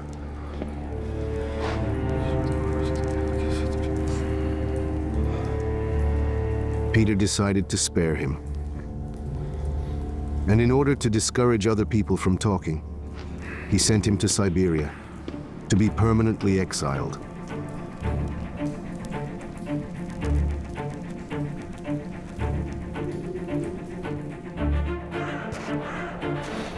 He himself returned to the north, to the place where the war with the Swedes continued, and the new city was being populated. The first generation of the capital's residents consisted of service people, from field marshal to private, and clerks, that is, officials, as well as craftsmen and workers who were brought in to build the city. About a third of the population consisted of soldiers from the capital's garrison. There were many foreigners, both mercenaries and prisoners, Swedes and Tatars. By Peter's decree, stone construction was banned throughout the country and was carried out only in St. Petersburg, and stonemasons were transferred here as well. Both limestone and granite were brought from any and all available quarries. In addition, anyone entering the city had to pay a stone tax, 3 stones per cart, each weighing at least 2 kilograms, and 10 to 30 stones from each ship. But there still wasn't enough stone. Peter wanted his paradise to become a proper European city, and he therefore invited experienced urban planners to help out with its planning. One of the first to arrive in Russia was Domenico Andrea Trazzini from Lugano, Switzerland. Trazzini was a specialist in both military and civil architecture. He developed the street layout, authored standard house designs, and he also designed cathedrals, palaces, and other city buildings.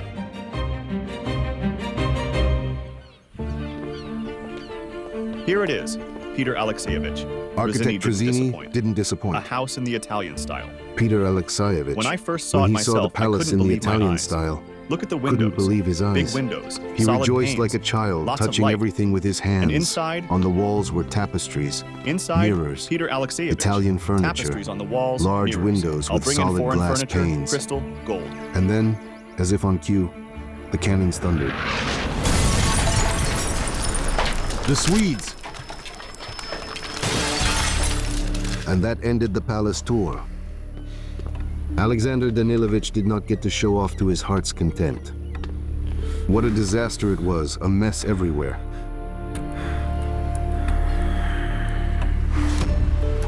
The threat of Swedish naval attack persisted throughout the years of the Great Northern War. To protect St. Petersburg from the sea, in the year 1704, Fort Kronstadt, which translated from German as Crown Castle, was built on a shoal near Kotlin Island. The fort completely controlled the shipping channel, and throughout Kronstadt's entire history, not a single enemy ship passed by it. In the year of 1723, near the fort on Kotlin Island, Peter founded the fortress and city of Kronstadt. This fortress city would later become the main naval base of the Baltic Fleet. Unfortunately, St. Petersburg's location made it extremely vulnerable under Catherine II. During the war with Sweden in 1788, cannon volleys shook the windows of the Winter Palace, and the smell of gunpowder smoke filled the streets. During World War I, in March of the year 1918, German troops came so uncomfortably close that they began the artillery bombardment of Petrograd. In 1941, Wehrmacht troops were already in the 3rd month of war. They were just 40 kilometers from Leningrad, and they put it under siege. However, throughout its entire history, this city has never once been captured by an enemy. Peter finally introduced his beloved Catherine to his family and to the entire court as his future wife.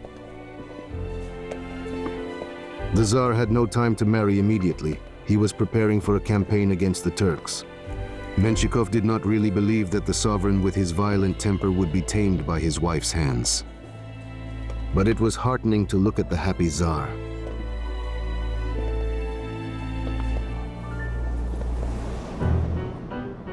Peter built his new capital according to his own tastes, so his satisfaction would be ensured.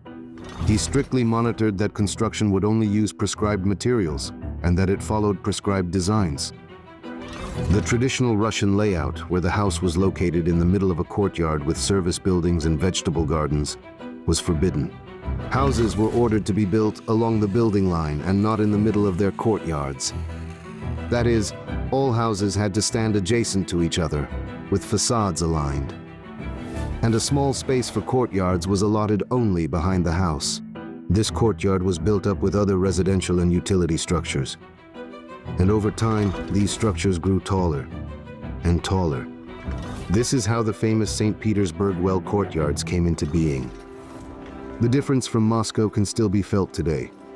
Muscovites are used to front gardens and small parks and courtyards, and they call the house entrance a podezd, because carriages could drive up to the entrance. Petersburgers call this paradno, because all the old houses also have a back entrance that is accessible from the courtyard. Previously, food vendors would enter through it, and they would go straight into the kitchen.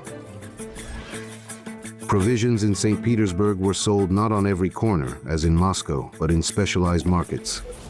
Groceries and fresh products at the Mitny Dvor. Fish and meat in separate rows. The fish and meat markets, all with mandatory sanitary control. Bread was imported and dairy products were supplied by Finns who hailed from the surrounding estates. Peddlers walked around the city, each carrying a specific type of goods. Stoves with stovetops were installed in kitchens, where meat could be fried in a pan rather than baked, as had always been done before. Here she is. I want to show you something. Peter I loved to say, The Nava is here. God grant me health, and St. Petersburg Palace will be right the here. new Amsterdam. God grant He me showed health. everything to his Petersburg will Catherine. rise. A new Plans, Amsterdam. blueprints, Tiled roofs. drawings. Countless windmills. Tall The Dutch spires. appearance of the cityscape came from Network of tiled canals, roofs, shipyards, numerous mills, houses built in straight tall lines. spires, there were about 50 of them, and many canals. The austere and monumental architectural appearance of St. Petersburg that we know today was formed mainly in the 19th century, during the era of Nicholas I, who transformed the capital in many ways. Palace Square with the Alexander Column. Senate Square with the Bronze Horseman. The spit of Vasilyevsky Island with the rostral columns. St. Isaac's and Kazan cathedrals. The capital was transformed into a grandiose architectural ensemble in the classical style.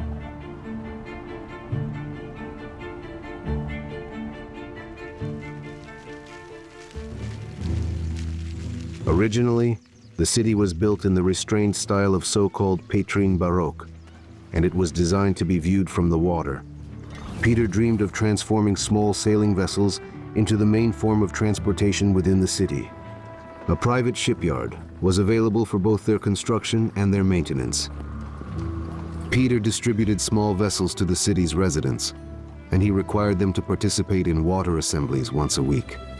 Just think, St. Petersburg, which is famous for its bridges, and they were deliberately not built during Peter's reign. The only exception was floating bridges or pontoons, as well as drawbridges, only in the most essential locations. In addition, permanent boat crossings were strictly and completely prohibited. This way, the Tsar tried to accustom residents to travel by water. But the plan failed. For several months, the Neva was covered with ice, and during ice drift, the bridgeless islands lost any and all communication. They also had to abandon the original layout of Vasilyevsky Island, where streets were to be replaced by a network of parallel canals, lines that would be intersected by avenues. However, the streets retained the name lines. There are many bridges in St. Petersburg, and most of them, as in Peter's time, are drawbridges in order not to interfere with ship passage. Finally, an event that had been awaited for years took place in the new capital. Sovereign Peter Alexeyevich married his dearly beloved. She converted to Orthodoxy and went by the name Catherine Mikhailovna. Anna and Elizabeth, both born out of wedlock, at long last acquired royal status. But according to the law of that time, the right to the throne passed through the male line.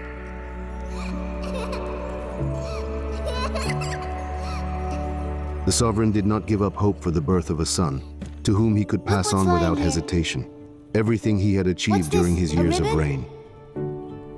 And that is why marriage to Catherine was especially important to Peter.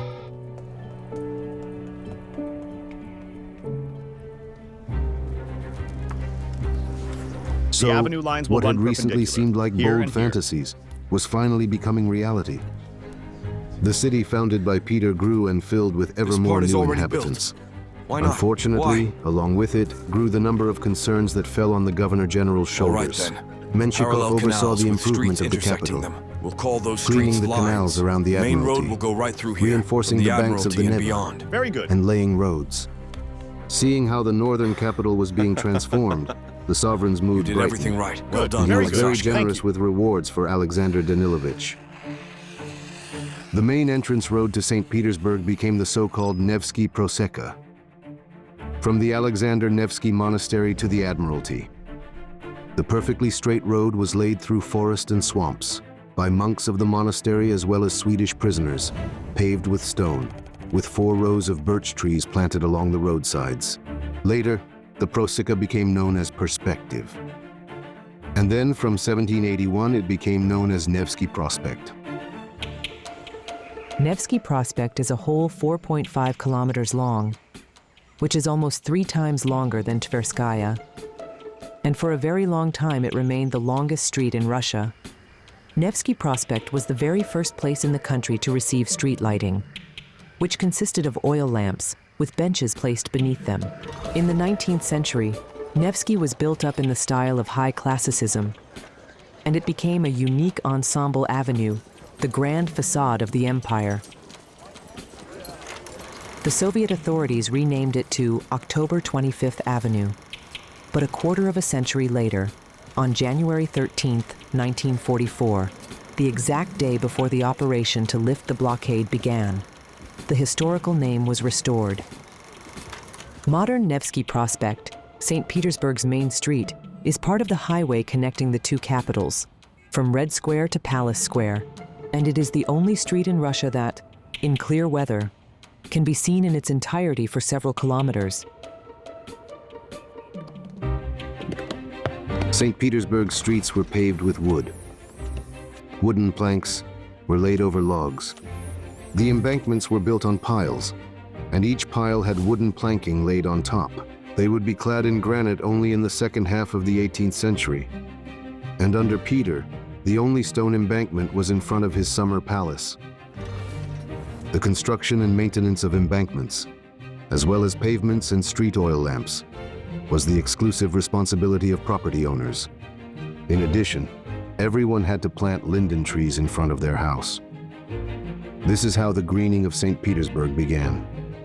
In the summer garden, ancient statues were exhibited for public viewing. They were mostly copies, but there were also originals, including the Torrid Venus. Visitors were admitted to the garden in decent clothing only, and all statues and sculptural fountain groups were provided with explanatory plaques. During major holidays, the garden was illuminated, and tables with refreshments were set up, while soldiers carried buckets of vodka along the pathways.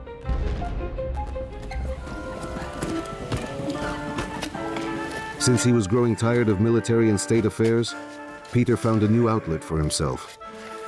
By personal order of the Tsar, plants from other climatic zones began to be planted in St. Petersburg: lindens, chestnuts, even grapes and cotton, which did not take root well in open ground and froze to death.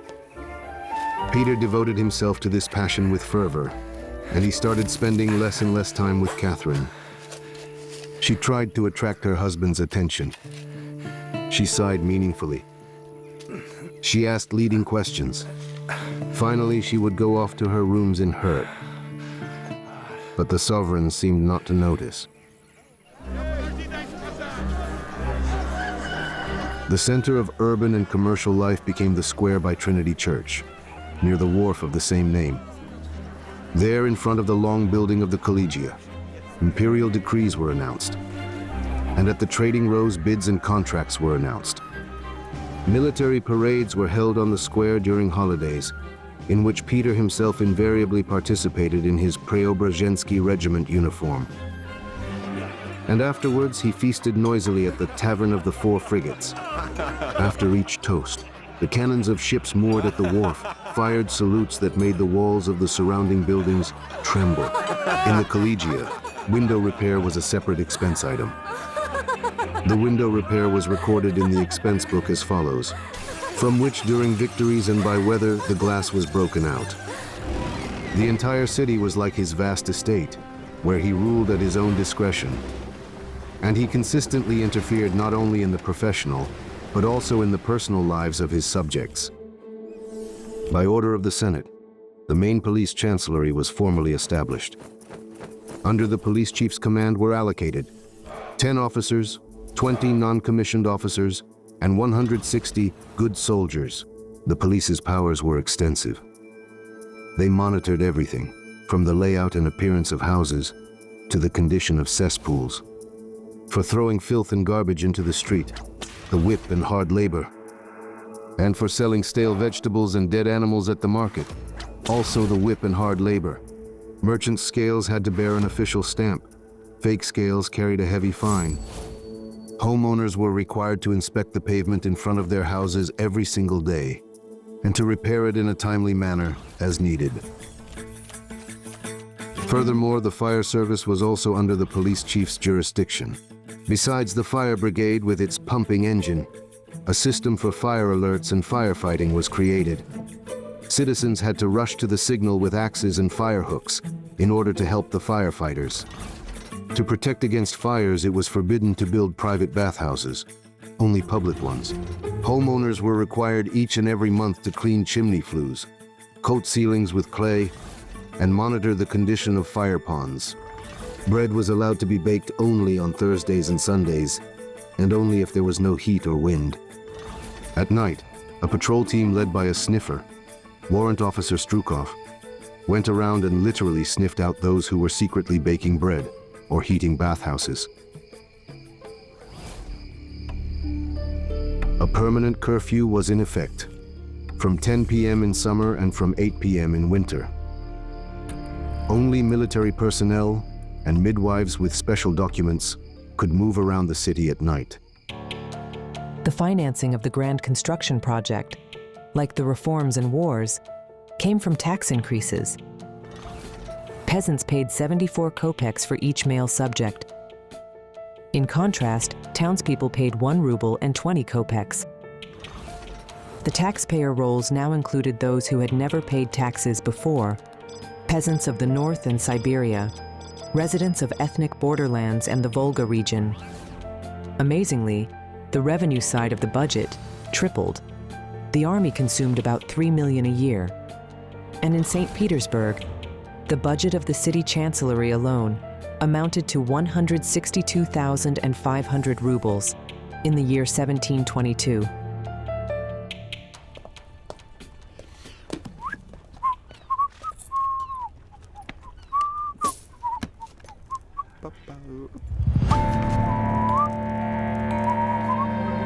Peter Alexeyevich tossed a letter to Danilich. One of the royal relatives complained that the roof of her palace was leaking, so that during rainy weather, it was impossible to find a place to take shelter. Alexander Danilovich was quite surprised. To trouble his royal majesty over such trifles? Trifles, you say? I have a whole storehouse full of such trifles. What's this? What do you say, Danilich? Speak! Speak! Slander, Your Menshikov Majesty. wheezed. Trifles, you Slander, say? Your Majesty. Envious people. I have an account for every kopeck. Confess! But the prince These are had people, his sins. speak. He seized wanna lands hear and it. villages What from do you say, landowners. Danilich? He appropriated Trifles. estates that had passed Get to the outta here. state. Envious He trifles sheltered to you, maybe. religious I'll show you dissidents what and trifles runaway are. peasants, charging them fees for It wasn't living on me. his lands.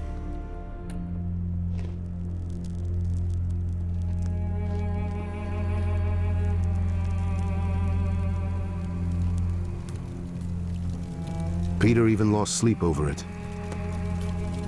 If Menshikov, showered with honors and bounties, doesn't hesitate to line his pockets at the state's expense, then who can be trusted now?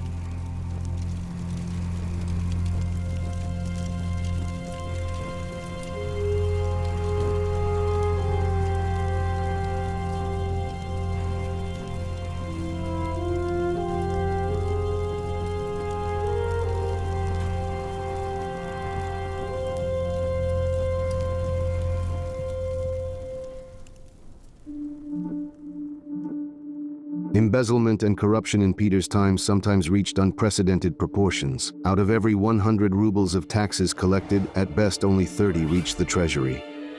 Many were stealing, and far from all could be caught red-handed.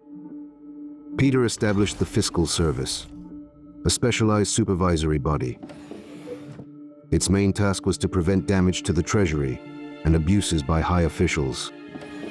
At the head of the service was the chief fiscal, who answered only to the Tsar. Chief Fiscal Alexei Nestorov had long been sizing up the all-powerful Menshikov, but his reach was too short.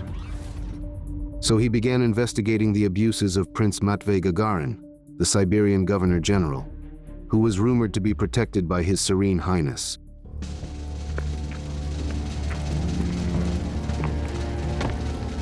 Hundreds of onlookers froze in anticipation of the execution.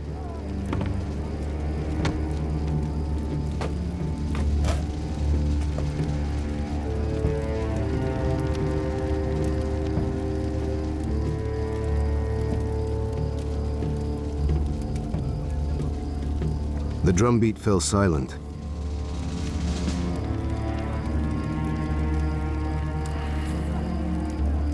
Prince Gagarin cast a heavy gaze over the crowd. Not long ago, he boasted of unheard-of riches, built luxurious mansions, and he even was known to throw feasts with 50 courses. But he was destined to die a pauper. Everything he had acquired passed to the treasury by the Tsar's verdict. His wife burst into loud sobs.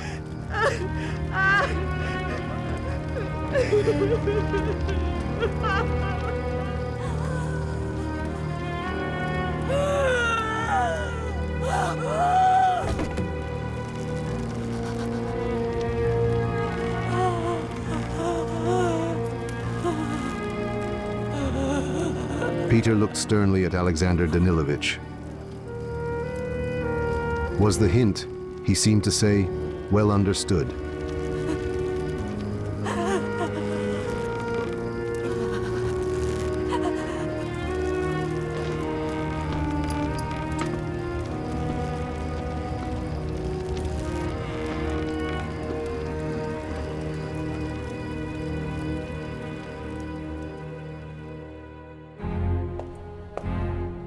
Confess! These are people! Speak! Menshikov, though he fell from grace, avoided What's the arrest. matter with you, Petrusha? An old friend, Catherine Alexeyevna, almost always took the prince's side. Many years ago, he had pulled her out of poverty and taken her under his protection. And now she was returning the favor to Alexander Danilovich, protecting him from fits of the Tsar's anger. Peter loved Catherine, and this love saved Menshikov for the time being. In the year 1721, St. Petersburg celebrated the Treaty of Nystad. The Great Northern War ended in complete victory for Russia. In Trinity Cathedral, the senators bestowed upon Peter the title of Emperor and Father of the Fatherland. When he stepped onto the square, he was enthusiastically greeted by a huge crowd. St. Petersburg would henceforth become not just a capital, but the capital of an empire.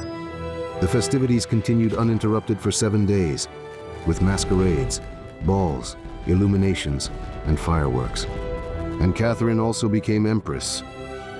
Peter personally placed a crown on her head. It was the first crown in the entire history of the Russian Empire. The festivities of the Petrine era were lavish, noisy, and lengthy, and participation in them was mandatory for everyone. The police saw to that. Masquerade participants were forbidden to remove their masks or change costumes until the celebration ended. In the squares stood roasted bull carcasses, and liquor was poured from tubs and barrels for anyone who wanted it. Warships shook the shores with cannon salutes. At night, fireworks and firecrackers soared into the sky. All of these celebrations followed a very precisely written script, and the decorations used an elaborate system of allegories. For example, a flaming heart depicted the Tsar's heartfelt attachment to St. Petersburg.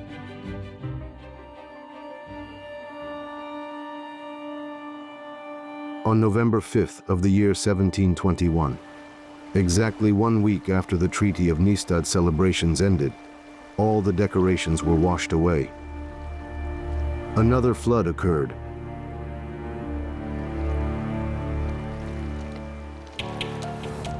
Major flooding in the Neva Delta occurred almost every autumn and every spring. If the water rose between 1.5 to 2 meters or more above the normal levels, the flood became known as a natural disaster. Cannon shots fired from the Peter and Paul fortress served to warn people of extremely dangerous water levels. The flood of 1777 virtually destroyed the summer garden, and it flooded the cellars of the Peter and Paul fortress, disastrously claiming the lives of several hundred people. The flood of 1824 is described in depth in the poet Pushkin's work, which is entitled The Bronze Horseman. The streets turned into canals where galleys sailed in, rescuing people who were drowning. The flood of 1924 was particularly powerful, and people said it was divine punishment from above for renaming the city of St. Petersburg to Leningrad. Only in the year 2011 was the dam construction completed, finally giving the city the ability to protect itself from natural disasters.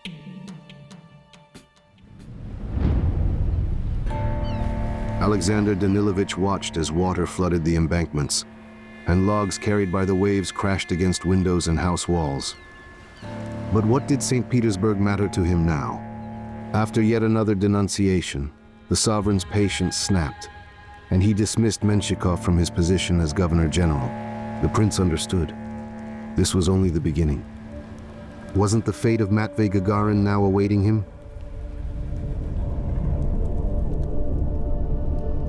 But in those days, Peter was preoccupied with something else. He had received news that struck him right in the heart. Catherine had betrayed him. But most importantly, with whom? Chamberlain Mons, the brother of Anna Mons, who had once been Peter's own lover. It seemed that fate was cruelly mocking the Russian emperor. Mons was accused of bribery, and he was sentenced to beheading. In the margins of the document, Peter wrote, "Carry out the sentence." He no longer spoke to Catherine. He didn't want to see his friend Sashka. Perhaps he didn't want to live anymore. With a heavy heart, the sovereign was returning by water to St. Petersburg after inspecting the Ladoga Canal. Along the way, he saw a boat with soldiers stranded on a sandbar, being overwhelmed by waves. The emperor rushed to their rescue.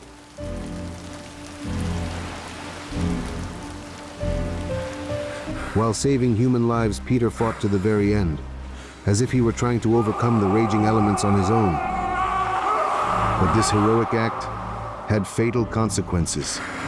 After several hours spent in cold water, his chronic illness worsened. And although Peter realized that his days were now numbered, there was no regret in his soul. He had lived a glorious life, full of heroic deeds and achievements, accomplishments that others could only dream of. He loved, and he was loved. He had good and loyal friends. He knew the joy of victory and the bitterness of defeat. Fate had given him the oh-so-rare happiness of seeing his boldest dreams become reality. He gave himself completely to life, and he generously shared his boundless energy with those around him. And when he met resistance and misunderstanding, well, then he could be fierce and ruthless even to his loved ones. Yes, he spared neither himself nor others, but in return he created a great army and navy, transformed the Muscovite kingdom into a European power, and built a magnificent city of dreams on the site of deadly swamps. And yet doubts persisted. Who would continue his work? His eldest son, Alexei, was accused of high treason, and he died before the sentence could be carried out. The younger one, Peter, died before reaching the age of 5. There remained 2 beloved daughters and his wife. Before his death, the emperor intended to name his heir, but his final wishes remained a mystery.